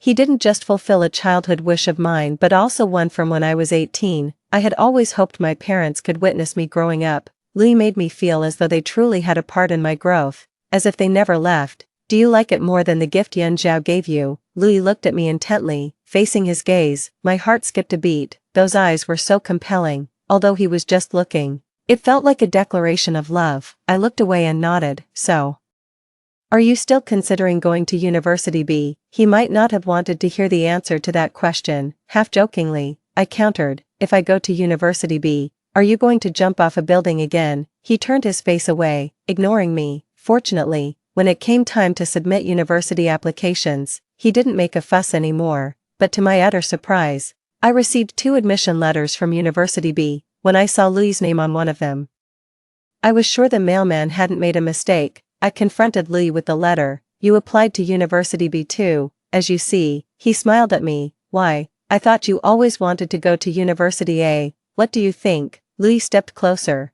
causing me to step back until I was against a wall with no way to escape. He rested one hand beside my ear against the wall, leaning in slightly, his warm breath on my face. Why do you think I did it? He whispered. Heat rushed to my face, and I turned to run. I don't know. He blocked my way with his other hand, trapping me completely between his arms. Isn't it obvious enough? I've made a fool of myself, practically dying for you, and you don't think I see you as just a sister, do you? Isn't that what it is? I'm not your type. I used to think my ideal type needed to have a big chest, a slim waist, and long legs, and that anyone who didn't fit these criteria wasn't suitable.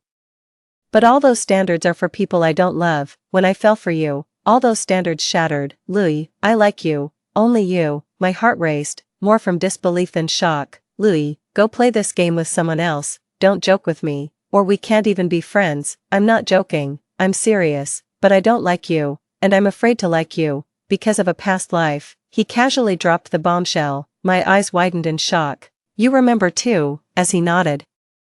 All the bitterness in my heart surged forth. How can you even say you like me knowing you have memories from a past life? Does liking me mean constantly seeking the company of other women? Lu Yi, you disgust me. Lu Yi wrapped his arms around me from behind, stopping me from leaving. His voice was low and choked with emotion as he whispered in my ear, there was never anyone else. There has never been. The one I've loved from the beginning to the end has always been you. I've never touched anyone else. All those rumors are false. At first, I didn't understand that my feelings for you were of love. I thought my care and possessiveness were just because I saw you as a sister, but later, I realized it was different. So when the old man suggested we get married, I was truly happy, but soon I realized you didn't care about me. You weren't concerned about the scandals surrounding me, nor whether I came home or not. That's why I never dared to touch you. I was afraid you couldn't accept it. Lu Yi mentioned again the woman who came to provoke me at the beginning. He had never touched her. It was she who dragged him in an attempt to climb the social ladder. He simply turned the tables and let her face her own music. Her plans thwarted and her reputation ruined. She came to me in a fit of rage, trying to drive a wedge between us. And I actually believed her. Without confirming with Lu Yi, I asked for a divorce.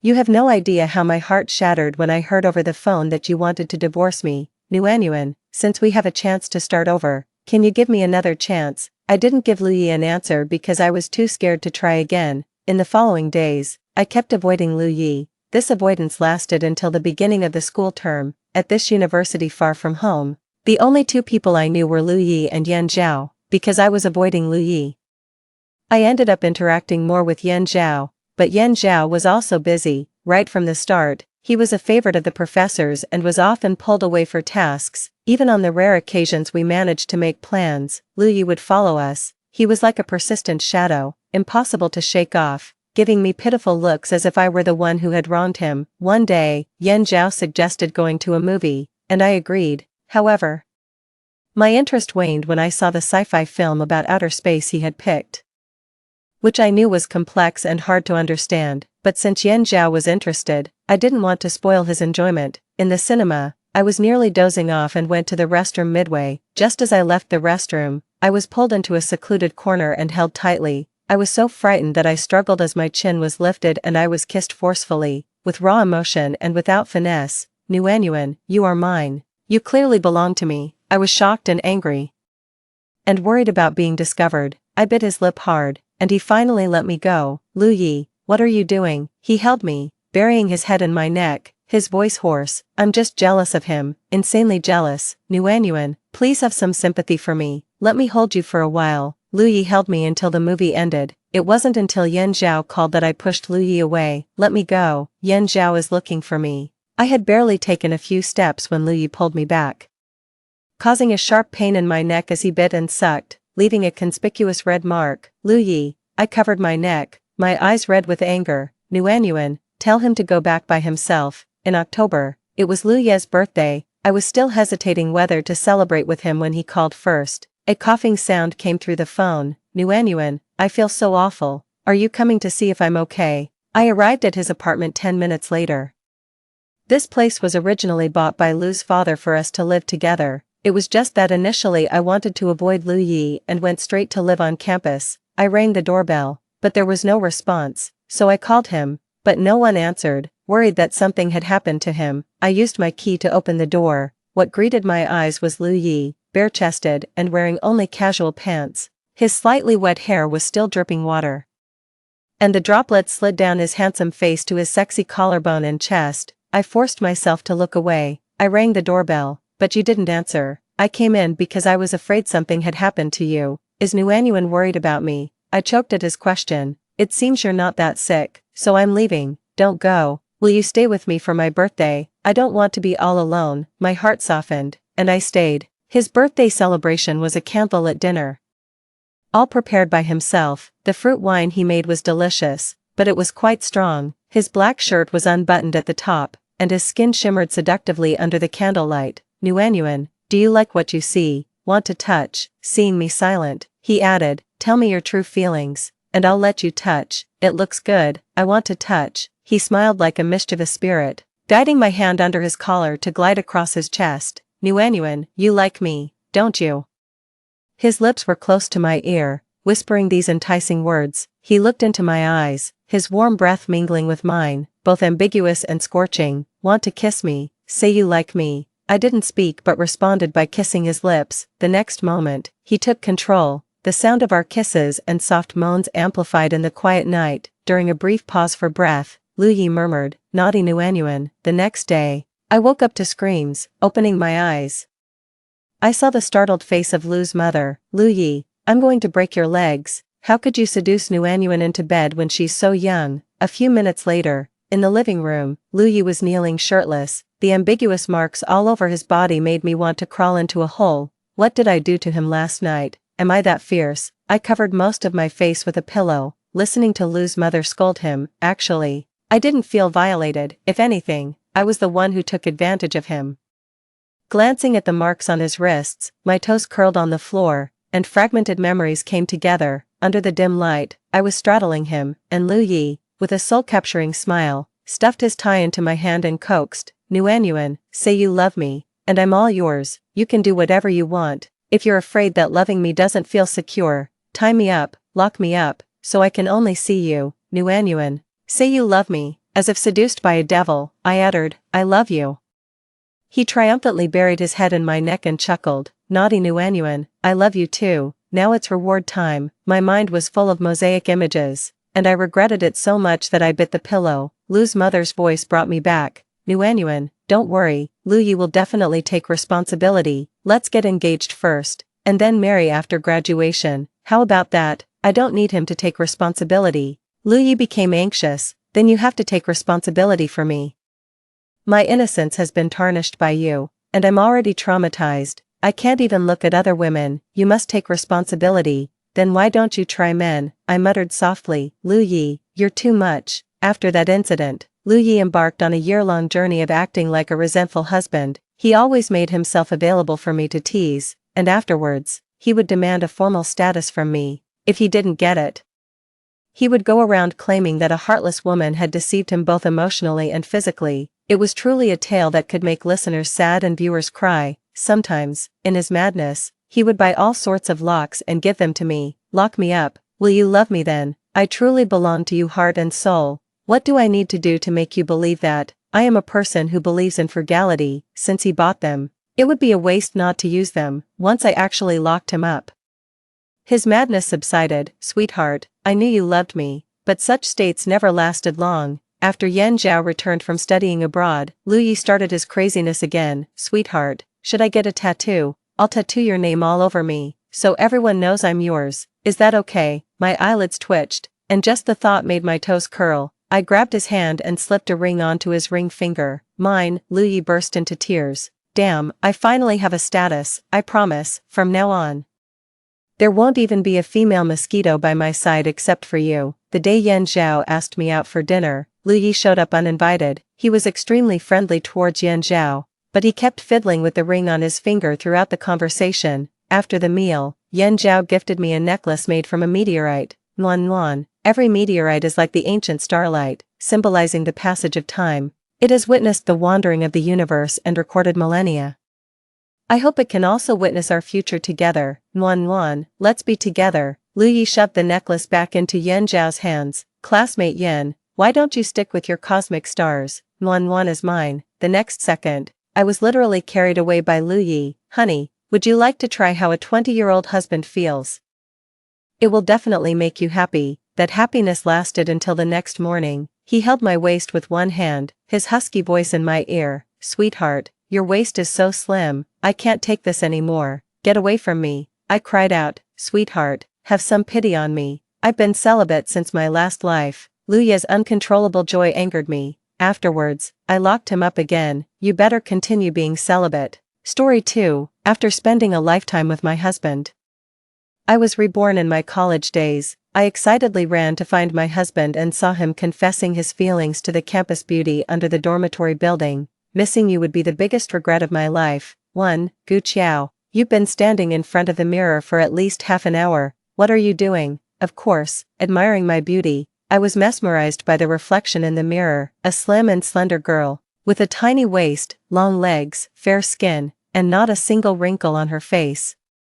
Is this really what I looked like at 18? Youth is truly wonderful. Stop being vain. It's bustling downstairs. Jiang Chen is holding flowers at the door, waiting to confess to someone. My roommate, Dai Na, came in with a cup of milk tea, excitedly sharing the gossip with me. Jiang Chen, I slapped my forehead, having been so caught up in admiring my youthful and beautiful body that I had completely forgotten about my husband.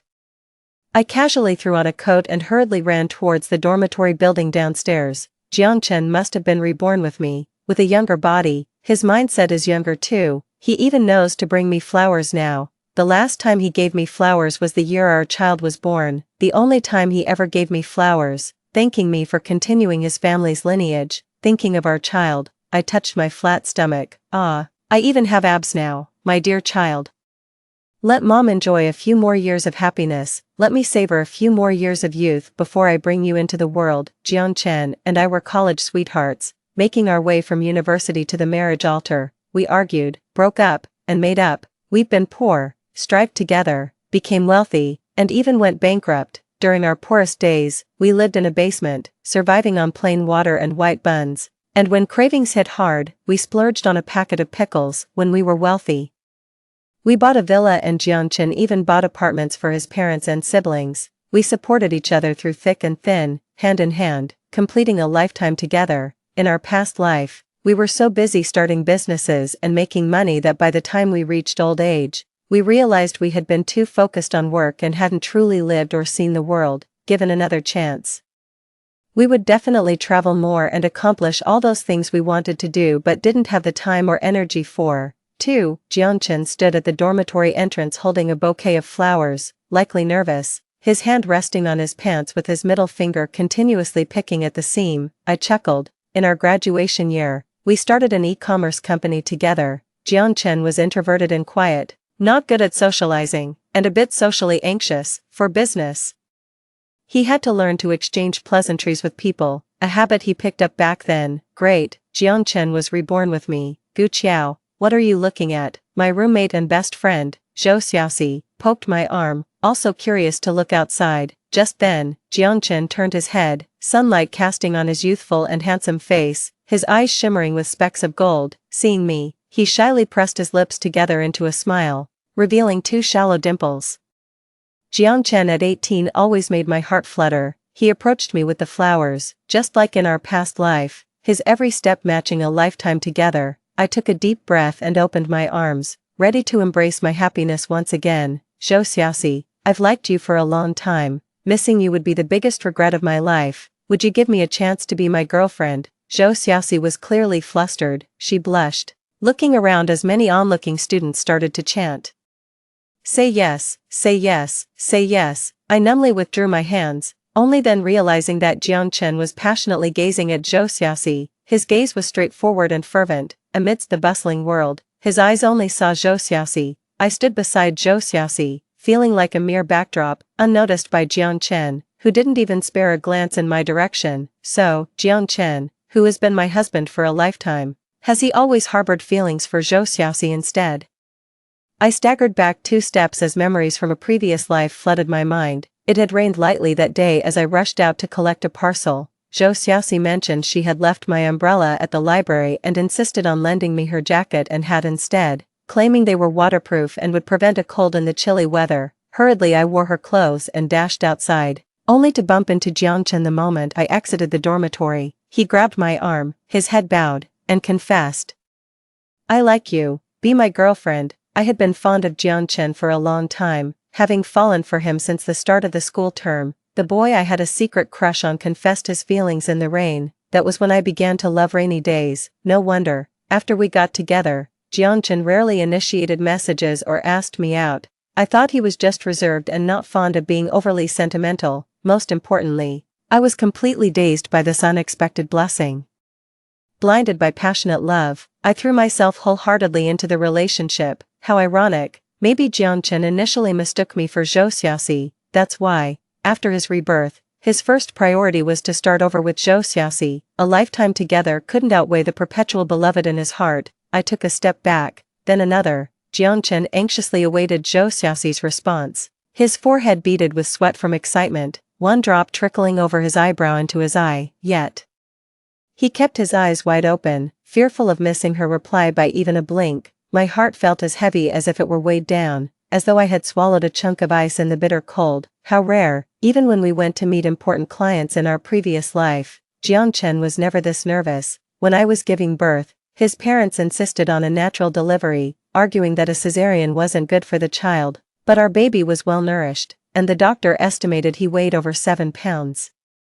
Recommending a cesarean, pale-faced, I lay on the bed clutching Jiangchen's hand. Asking if he was nervous about the birth, he casually remarked, modern medicine is advanced, don't worry unnecessarily, and then he went off to play video games. I was furious then, yet after the surgery, he brought me a bouquet of flowers. That's just how Jiangchen is, a slap followed by a sweetener. He wasn't nervous about childbirth, meeting clients, our son's college entrance exams, nor about getting a daughter-in-law. But this confession, across 2 lifetimes, why was he so nervous now? I looked intently at Jiangchen, the man I had loved all my life. His features overlapped with the shadows in my memory, shattering the beautiful dream I had lived. Stay together, stay together, stay together. The world around was noisy and chaotic. The sounds seemed distant and then close, and the figures before me overlapped. I pinched my palm. I felt like I might be suffering from heatstroke. I need to think it over. Facing the jeering crowd, Zhou Xiaoxi looked panicked. She glanced around the crowd and finally cast a pleading look at me. At that moment, Jiangchen finally noticed me. He walked over briskly with flowers and firmly squeezed my arm. Gu Qiao, this is wonderful. Are you here too? You're the closest to Zhou Xiaoxi. Please, persuade her for me. I've really liked her for many years now. I promise I'll treat her very well in the future. Please, help me. 2, the dazzling sunset bathed Jiangchen in a soft golden light. I looked at his partly illuminated face against the light, and my memories took me back to the year we started our business. By the time we finished work at the company, it was already midnight, and there were no buses or subways running. Taking a taxi was out of the question since it was too expensive. And our home was quite far from the company. A taxi fare of over 30 yuan could cover both of our daily expenses. The winter streets were so cold that our toes numbed, but as I walked with Jiangchen, breathing out misty air, I felt an unstoppable joy in my heart. Life was tough, but I was not alone. Having the person I loved by my side made the future look promising and bright. Jiangchen rarely took the initiative, but this time he held my hand and thanked me for being willing to endure hardships with him, promising a better life ahead. He said he loved me. 3. This is between the two of us. Why put Gu Qiao in a difficult position? Zhou Xiaoxi's crisp voice rang out as she walked up and took my arm, lifting her chin gracefully towards Jiangchen. I need to think about this. You go back first. Let's go, Gu Qiao. Let's go have dinner. After saying this, Zhou Xiaoxi, leaving a dejected Jiangchen behind, pulled me away. 4. Come back to reality. Zhou Xiaoxi waved her hand in front of me. Your noodles are going to get mushy. You look so preoccupied. What's on your mind? Chewing on my chopsticks, my emotions were mixed. Don't you accept Jiangchen? I asked cautiously, then felt foolish. Having been reincarnated back to our college days, Jiangchen and I were both free. Legally, he owed me nothing.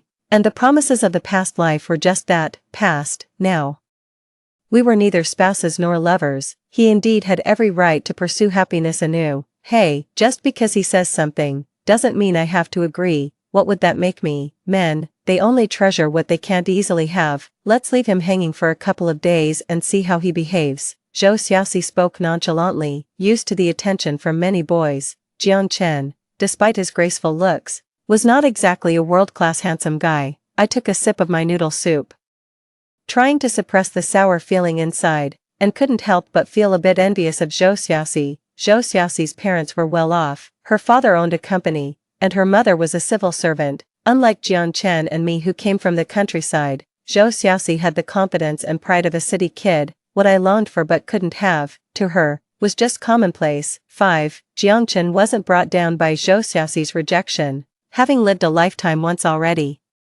His mental resilience had greatly improved. He started showing up daily at our dormitory, diligently bringing Zhou Xiaoxi various gifts, flowers, milk tea, snacks, fried chicken. Our dorm mates, having eaten his gifts, began to tease Zhou Xiaoxi. From initial sadness and anger to resignation, my mindset also quickly stabilized. Jiangchen hadn't even considered that I might have reincarnated too, looking at me as if I were a stranger, and even blocked me to avoid misunderstanding with Zhou Xiaoxi. 60 years of shared life. Wasn't there any familial love if not romantic love? Only then did I realize how terribly wrong I had been. I had loved Jiangchen all my life, whereas he, perhaps, had just endured me. In our youth, we were together because of a misunderstanding. He was too shy to break up with me because of his thin skin. As time went on, I ended up helping him so much that I even paid for my own dowry when we got married. He felt indebted and found it even harder to speak up for me. This long life was like a beautiful fairy tale. For Jiangchen, however, it was a suffocating cage. He didn't love me, but he couldn't leave me either. Now that he has finally escaped from the cage, why would he want to get involved with me again? Xiaoxi, are you really not considering accepting Jiangchen? Dana asked, nibbling on the braised chicken feet Jiangchen bought, her eyes twinkling with the light of gossip. Zhou Xiaoxi was applying a face mask and spoke in a hushed voice as if squeezing the words from her throat. What are you talking about? The Red Army's long march was still 25,000 miles long. Of course, I must thoroughly test a man. I was deeply engrossed in my book when a sudden thought struck me. Where does Jiangchen get all this money to buy so many things? Oh, damn, it suddenly dawned on me. Our class has an annual high-value scholarship, which awards the recipient 10,000 yuan each year, and I've been letting Jiangchen have that spot. Both of us came from poor rural families, but my grades have always been better than Jiangchen's, and my family's financial situation was even worse. The counselor even specifically told me that I was the most suitable candidate for the scholarship, but thinking of Jiangchen's perpetually faded genes, I decided to give the spot to him and chose to do part-time jobs to support myself. Now, I just want to slap myself hard. The scholarship money was just distributed, and their Jiangchen was flush with money,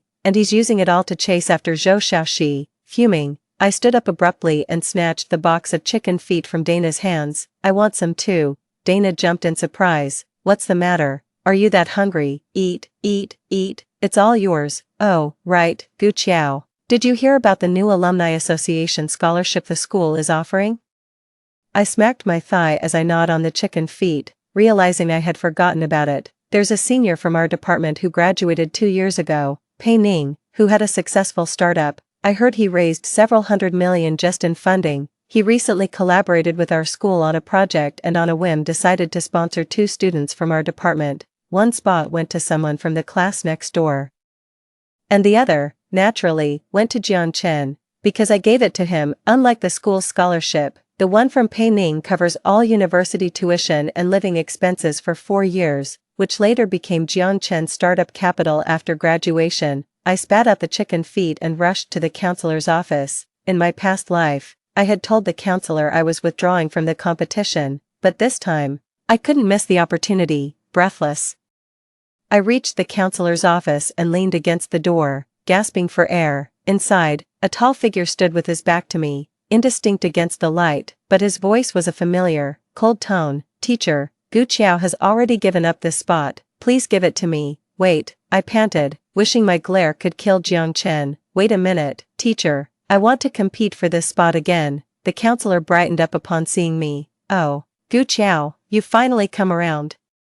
It's right for you to focus more on your studies instead of working all the time. With your talent, you should really be concentrating on your academics. Jiang Chen looked at me incredulously, clearly surprised by my behavior. Gu Qiao, you've always refused scholarships, haven't you? Seeing Jiang Chen so close, my heart involuntarily clenched. Gu Qiao, I really need this money. Could you let me have this opportunity? Jiang Chen lowered his head and gazed at me intently.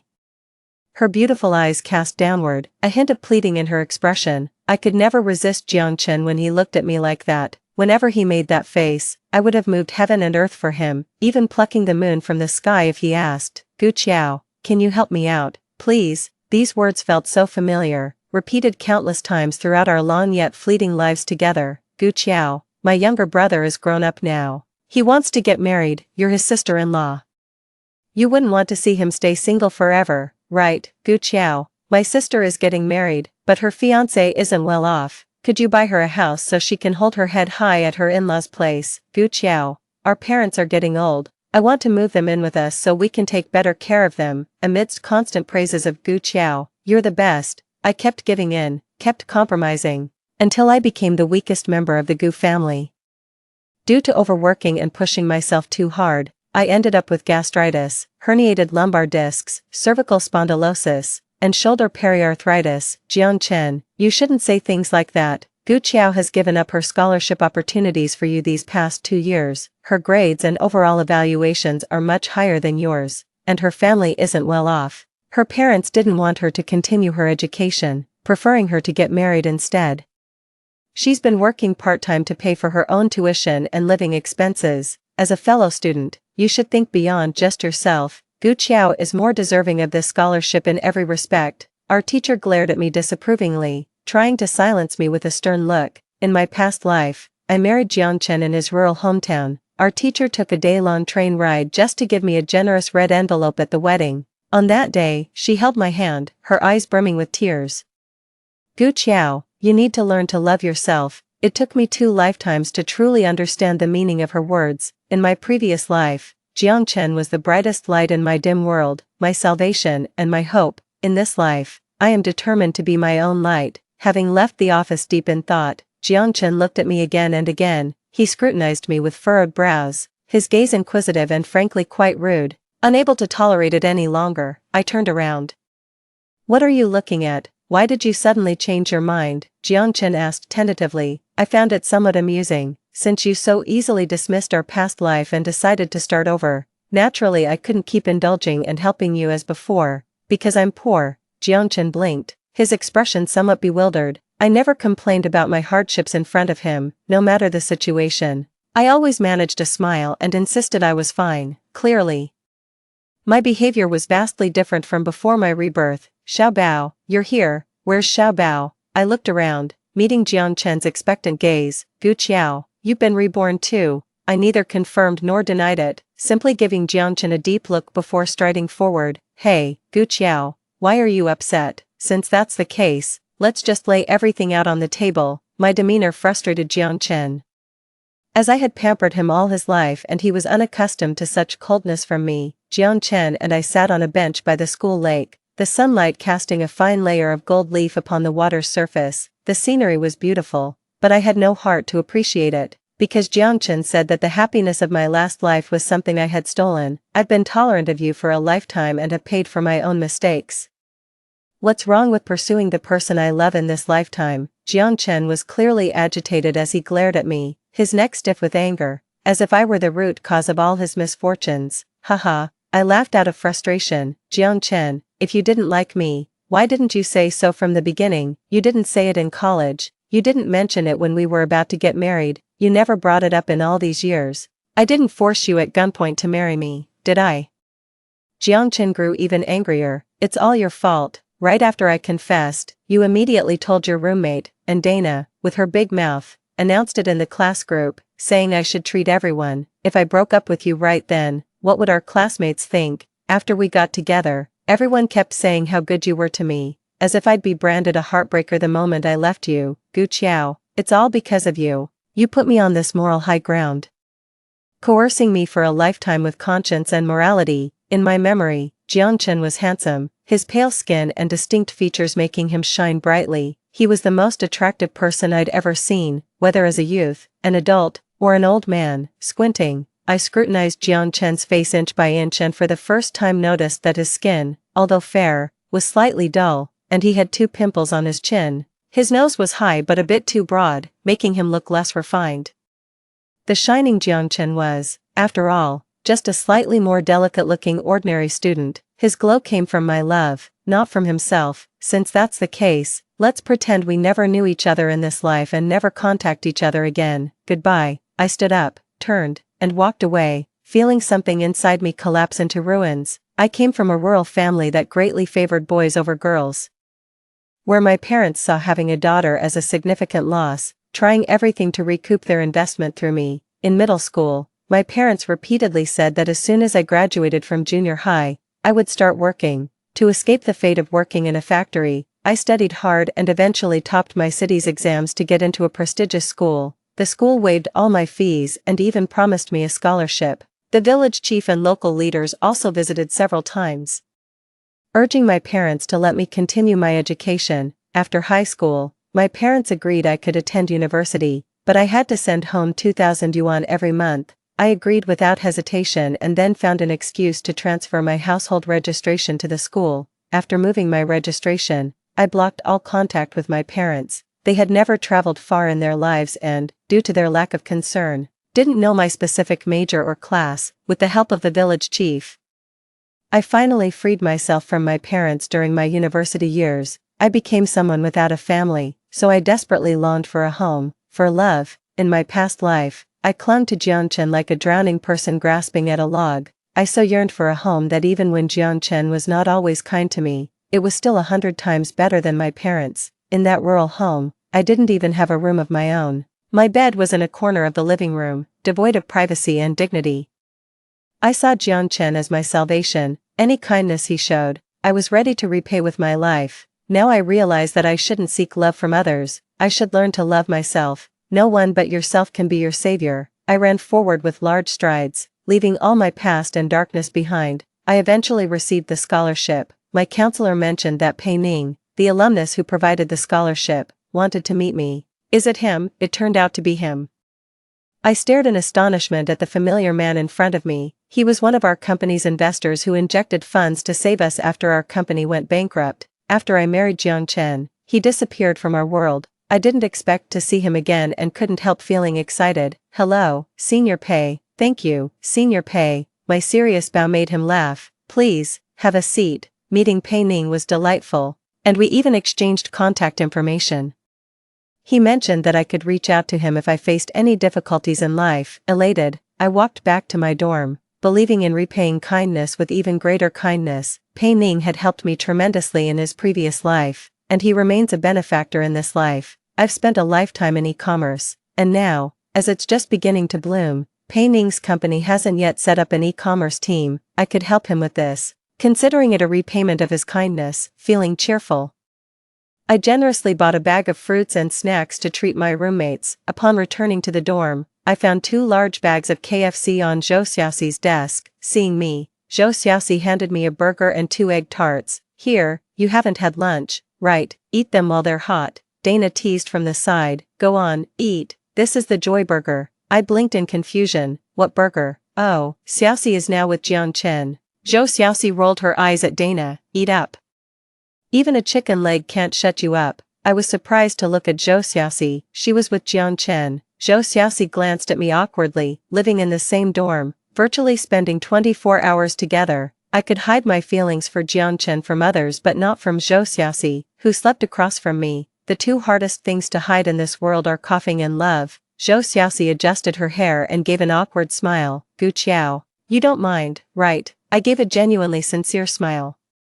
What are you talking about? Of course, I don't mind. We're friends. That's what matters. The past is dark and irretrievable, but the road ahead is bright and brilliant. Jiang Chen is just part of the past now. I only want to focus on studying hard and earning money. Dinner was with the past. Jiang Chen invited our entire dorm to have hot pot. At the dinner table, he was very attentive to Zhou Xiaoxi, pulling out chairs, pouring water, peeling shrimp. Zhou Xiaoxi was touched but also a bit embarrassed. She kept glancing at me, worried I might be upset, but I just kept my head down, busily indulging in the beef and tripe. When Jiang Chen and I were together, we were both poor students. I was reluctant to spend his money, and our dates were always inexpensive fast food, splitting the bill afterward. It wasn't often that Jiang Chen could treat. I had to eat more, maybe even make up for what I missed in a past life. I used to think sincerity could be reciprocated with sincerity, but now I know, human hearts can't be traded for loyalty. When we settled the bill for dinner, Jiang Chen paid over 500 yuan. Normally, that would have been half a month's living expenses for him. We might be well off in our later years, accustomed to spending freely, but it's hard to adjust all at once. I wonder what he'll do when he realizes how hard money is to come by now. Everyone thinks being reborn means you know the secret to wealth, but here we are, second-year college students, unable to scrounge up 1,000 yuan between us. I remember some stocks that multiplied in value, though, but in the short term, there really hasn't been much change. Buying a house seems even more unattainable. We barely have enough to cover meals. Where would the money for a house come from? Jiang Chen's family situation is pretty similar to mine.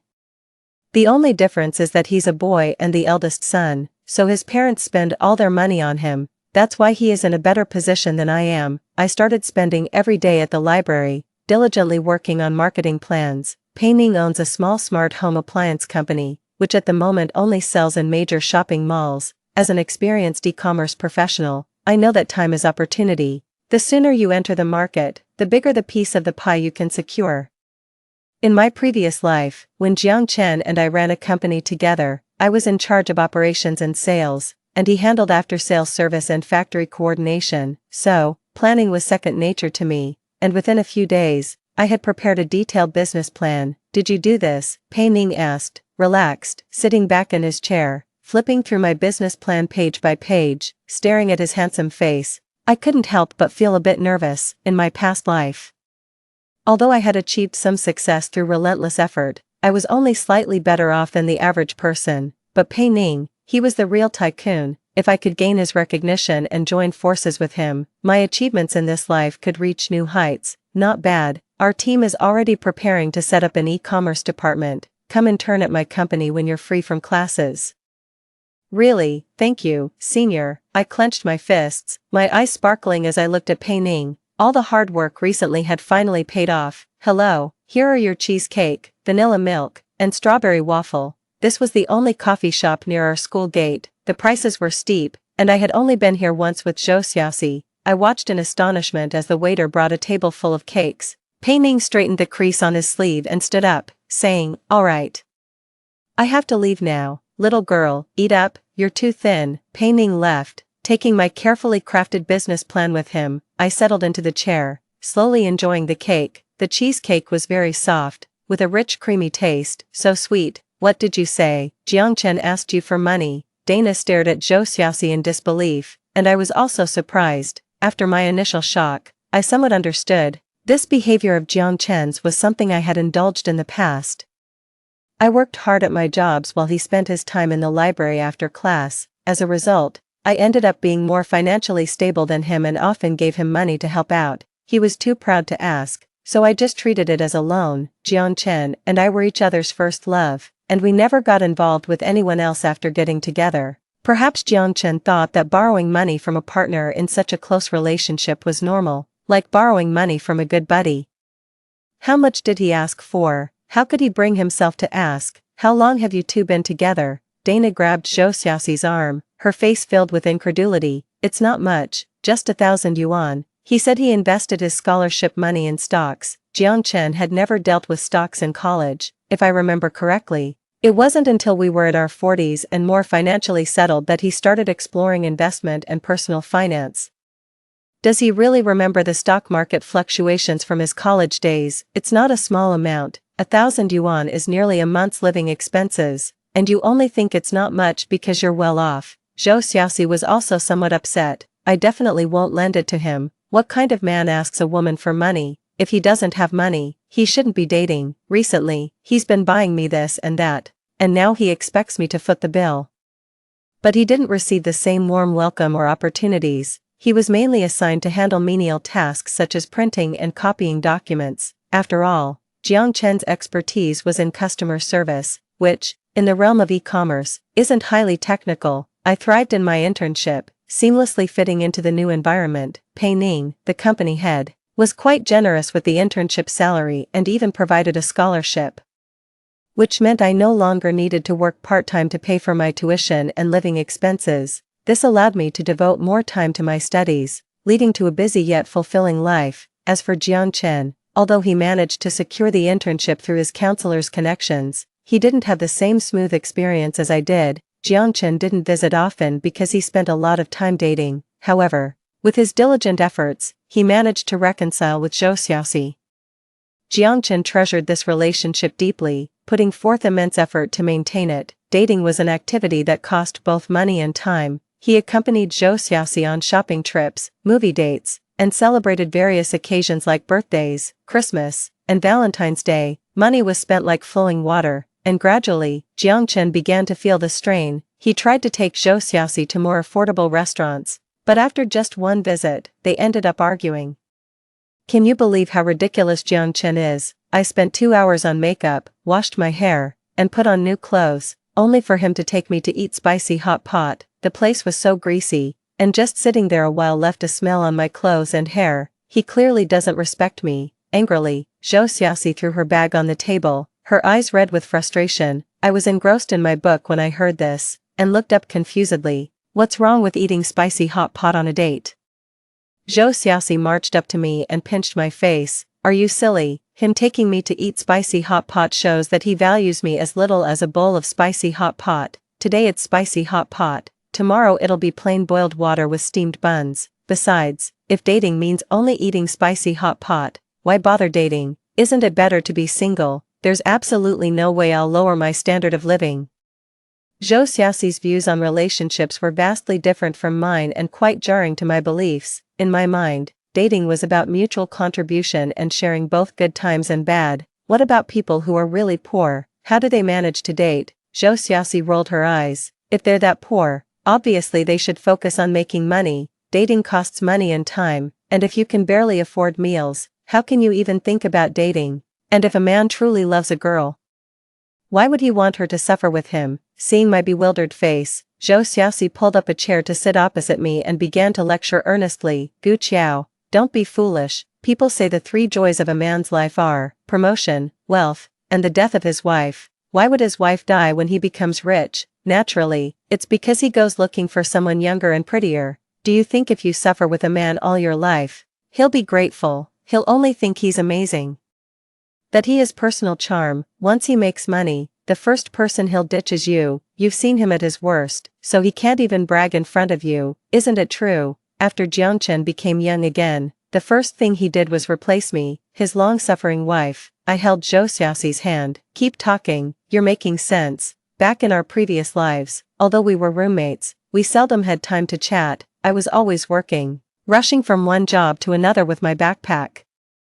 Hustling at the school gate's various shops. When my roommates were still sleeping, I had already left, and by the time I rushed back to the dorm at night, they were ready to sleep. Life continued at its own pace, with Zhou Xiaoxi and Jiang Chen frequently arguing. I, on the other hand, poured all my energy into studying and working. Summer came quickly, and I applied to stay in the dorm as usual. It had been 2 years since I last visited my parents' home, when I got married in my previous life.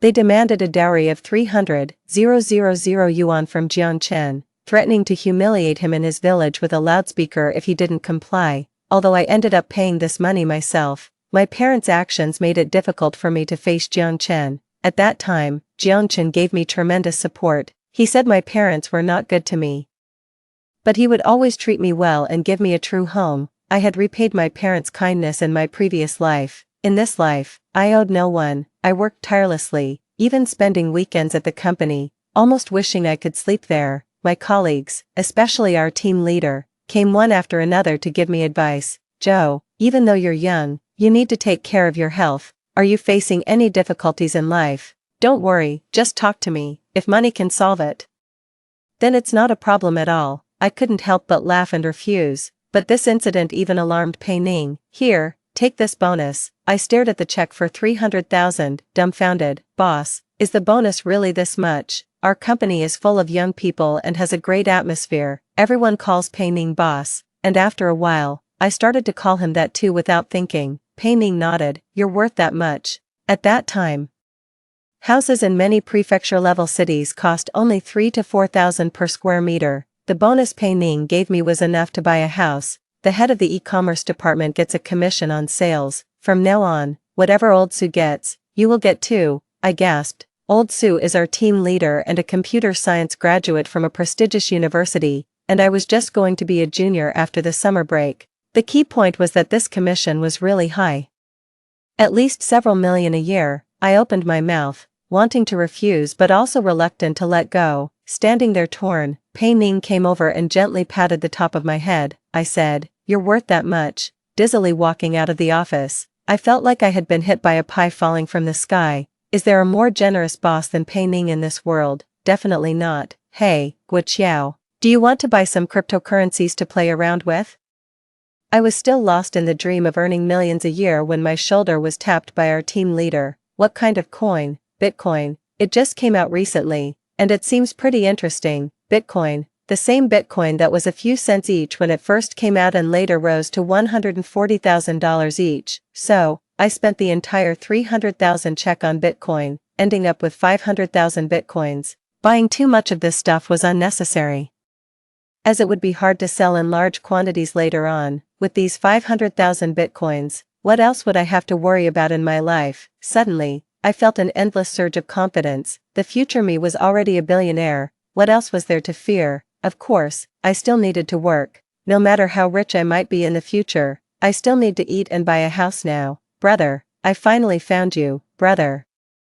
I was seriously reviewing an operational report when suddenly a baby's cry broke out in the office. Jiang Taohua. Taohua, what are you doing here? Jiang Chen stood up awkwardly, his face flushed red. Brother, something happened at home, brother. Everyone in the office stood up because Jiang Taohua was only 19 years old, and with her baby face, she looked more like a high school student at first glance. A high school student holding a baby was an odd sight no matter how you looked at it. Jiang Chen, who is this? Jiang Chen sternly took Jiang Taohua and headed outside. I remembered that something indeed happened in Jiang Chen's family a year ago. His father had broken his leg while working on a construction site, and it was quite serious. I even helped with some of the medical expenses at the time. But why did Jiang Taohua bring a child with her? Jiang Taohua was a traditional rural girl who dropped out of junior high to work and support her brother's education. After working for several years, she had an early marriage and started a family with a boy from the village. Her family received a dowry of 100,000 yuan from the groom's side, but her own dowry was only 3 quilts, making her life quite difficult after marriage. However, she was extremely proud of her brother, who attended a prestigious university, always talking about him with great admiration. Jiang Chen's younger brother was still in middle school, and with their father's recent accident, the family was facing hard times. Sure enough, Jiang Chen soon came upstairs, looking dejected, and pulled me aside. "Gu Qiao, could you lend me 100,000 yuan? I thought I was hearing things." "What, Gu Qiao? He's the man you've called dad for so many years. You can't just ignore this, can you? Are you out of your mind? He's your dad. What does that have to do with me?" Jiang Chen took a deep breath. "Then, please, for old time's sake as classmates, lend me some money. I promise I'll pay you back." Get lost. Jiang Taohua had her hands full with marriage and children, and Zhang's mother had to take care of her youngest son and the elderly at home, so it fell on Jiang Chen to look after their father. He began dozing off frequently at work and his performance was a mess. After the summer break, the company revoked Jiang Chen's internship. Without that easy, high-paying job, Jiang Chen had to start juggling part-time jobs, which caused his grades to plummet. Finally, when everyone in his senior year was busy looking for jobs and internships, Zhou Xiaoxi broke up with him again. "Zhou Xiaoxi, come out here." Jiang Chen, red-eyed, stood under the dormitory building, yelling for a long time. Dana and I stood by, helpless. Dana was furious, her chest heaving. "Jiang Chen is crazy. Why keep harassing her after breaking up? How many days has he been at this?" I looked at Jiang Chen with disdain. He had a second chance at life, yet he was messing it up. Poor performance at work, poor grades, and naturally, his love life was failing too. It seemed he thought having a second chance meant he had a magic touch, that the future was bright, but without effort, what future could there be? Just like studying, someone who doesn't work hard couldn't enter a good university even if they repeated high school 10 times. Life is similar. Being reborn just meant understanding the trends of the times better, having a few more opportunities than others. But it didn't mean you could succeed effortlessly. Even if you wanted to make money through real estate, you still had to earn your initial capital. But Jiang Chen had always been laid back. Even in his past life it was me who had to push him forward, which often led to arguments. He liked fishing, painting, and drinking tea. He believed money was never ending and that life needed to be poetic and picturesque. As for me, I always wanted to reach higher and further, to see those vistas I'd never seen before. I'm so mad. Meeting Jiang Chen was really bad luck. Zhou Xiaoxi was so upset she couldn't even eat. You don't know how outrageous Jiang Chen is, always saying we'd get married right after graduation, and he talked about striving together to buy a house here and then moving his parents in. His sister was even scarier. She spent an entire meal talking to me about how I should bear several sons for their family and serve his parents well after we got married. Are they inheriting a throne or what? Talking about sons, please. Someone's personal circumstances might improve with effort, but family values are hard to change. I need to run fast or what? Wait to become their servant. I lowered my head in shame. Jiang Chen's family had said similar things to me before, and although it was uncomfortable, I hadn't taken it to heart at the time. After several entanglements, Jiang Chen found himself increasingly the subject of gossip among the girls. Seeing that Zhou Xiaoxi still ignored him, he had no choice but to give up. After all, he now needed to earn his own tuition and living expenses. Besides attending classes, he was also busy working part-time. I am so glad that I didn't dive headfirst into the whirlpool of love like Jiang Chen did. Neglecting everything else, Pei Ning kept his promise and gave me a bonus at the end of my senior year. I used that money to mortgage a few well-located properties, and my life began to stabilize. Zhou Xiaoxi remained a close friend of mine. She passed the civil service exam, and her family bought her a house in full, allowing her to live a comfortable and relaxed life. Many of our classmates also stayed in this city, and I ended up being the most successful among them. Later, I heard that Jiang Chen was still single, continually going on blind dates. However, without a house or car, and coming from a less affluent family, not many girls with better prospects were interested in him. Zhou Xiaoxi got married to a high school classmate, a childhood sweetheart who was well-matched in social status. After attending the wedding, I encountered Jiang Chen at the hotel entrance. He looked somewhat haggard, his pale chin covered in stubble. "Gu Qiao, are you laughing at me inside?" "I'm just trying to pursue my own love. What's wrong with that?" I chuckled lightly. "Jiang Chen, I used to think the same way in my past life." With that, I drove off in my 911 without looking back. Under the sunlight, Jiang Chen stood forlornly at the entrance, watching me leave, unable to move for a long time. End of the story. Jiang Chen's side story. 1. I ended up with Zhou Xiaoxi. Finally, I was with the woman I had longed for my whole life. I was thrilled. Feeling as if I had been reborn by fate to rectify this regret. It's not that Gu Qiao was bad, there probably isn't a more virtuous and generous woman than her anywhere, but being with her was just too exhausting. When I first got into university, the village chief and others celebrated, sending me off with drums and gongs. Since childhood, I had been the pride of the village, but after being with Gu Qiao, she overshadowed me in everything. She was better than me in studies, in work, in everything. We started a company together, and whenever I went to the factory or discussed business, everyone would say how lucky I was to have such a great wife. They talked about how outstanding, hardworking, and capable Gu Qiao was, how ridiculous, as if I wasn't competent myself. It seemed like I was living off her success. I grew increasingly tired of Gu Qiao. Every day, she was like a whirlwind, managing the company, the kids, and me. She would urge me to handle business, push me to meet performance targets, and even openly criticize my department's failure to meet quarterly goals during company meetings. She was the same with our child, pushing for academic excellence, piano lessons, basketball. It was as if he was training for a decathlon. Being her son was truly miserable. A woman should be gentle, delicate, pure, and kind to be adorable, just like Zhou Xiaoxi, who could act coy, dress up, and sweetly call me brother. I would have given anything to see her happy smile, too. We've been together for half a month now. I began to feel that something was off. Why doesn't Zhou Xiaoxi ever pay for anything? It wouldn't matter if I had money, but I'm just a student right now, even though I just received a scholarship. That's my living expenses for the year. When I was with Gu Qiao before, we always split the bill. Gu Qiao always said that men and women are equal now. Girls also work, earn money, and attend university.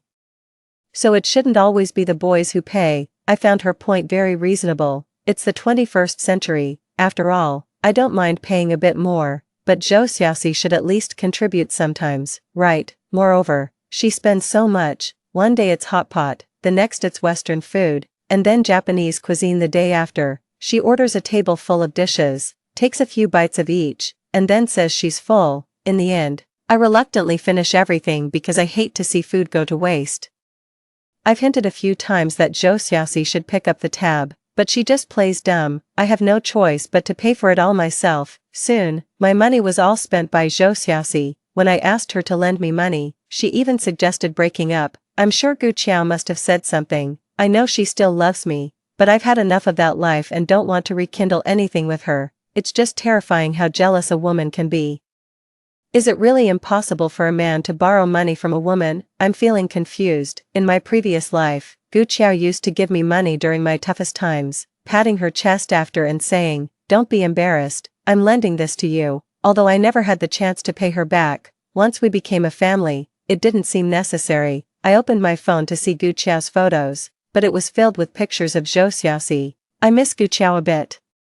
During our internship at the same company, seeing Gu Qiao so vibrant and energetic every day stirred a mix of complex emotions in me, even some resentment. She used to say how much she loved me, and now she seems to be living happily without me. I started to deliberately target Gu Qiao, making ambiguous and odd comments. From initially getting angry, Gu Qiao began to ignore me. I panicked. Indifference, not hate, is the opposite of love. Gu Qiao has started to disregard me.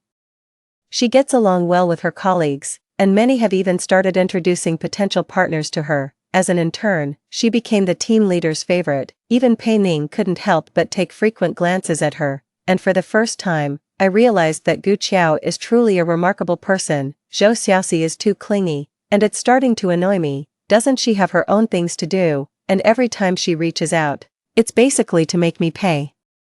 I'm growing increasingly intolerant of her, and we've started to argue frequently. Finally, Zhou Xiaoxi and I broke up again, and this time, it seems beyond repair. I stood outside her dormitory building, calling her name every day, but I wasn't really clinging to her. It's just that I abandoned Gu Qiao to pursue Zhou Xiaoxi, and if I can't make it work with Zhou Xiaoxi, my life would be the biggest joke. For Zhou Xiaoxi, I gave up my studies, my internship, and Gu Qiao. I'm feeling lost, even though I supposedly had the advantage of a rebirth. Why does my current life seem worse than my previous one? All the money I invested in the stock market is gone. Those so-called future blue-chip stocks turned out to be disastrous investments for me. Keeping them might bring profits eventually, but that doesn't solve my immediate crisis. I've started working every day. devoting all my time to part-time jobs. Did Gu Qiao also struggle this much in her past life? Why was she able to maintain good grades while working? I find myself missing Gu Qiao more and more. I heard she got promoted, bought a house, and is now the most favored person around Peining. My parents keep urging me to get married, and my colleagues occasionally try to set me up on blind dates. I don't want to get married or go on these blind dates. These girls, so full of themselves and utterly ordinary, have the audacity to judge me harshly. To them, being born in the countryside and having a sibling are flaws. It's laughable. They don't even come close to matching even a toe of Gu Qiao. What right do they have to look down on me? I've started to pour all my energy into my work, and I've gradually come to realize how much Gu Qiao from my past life really helped me. It turns out, she didn't rely on me all her life. Instead, she protected me for a lifetime.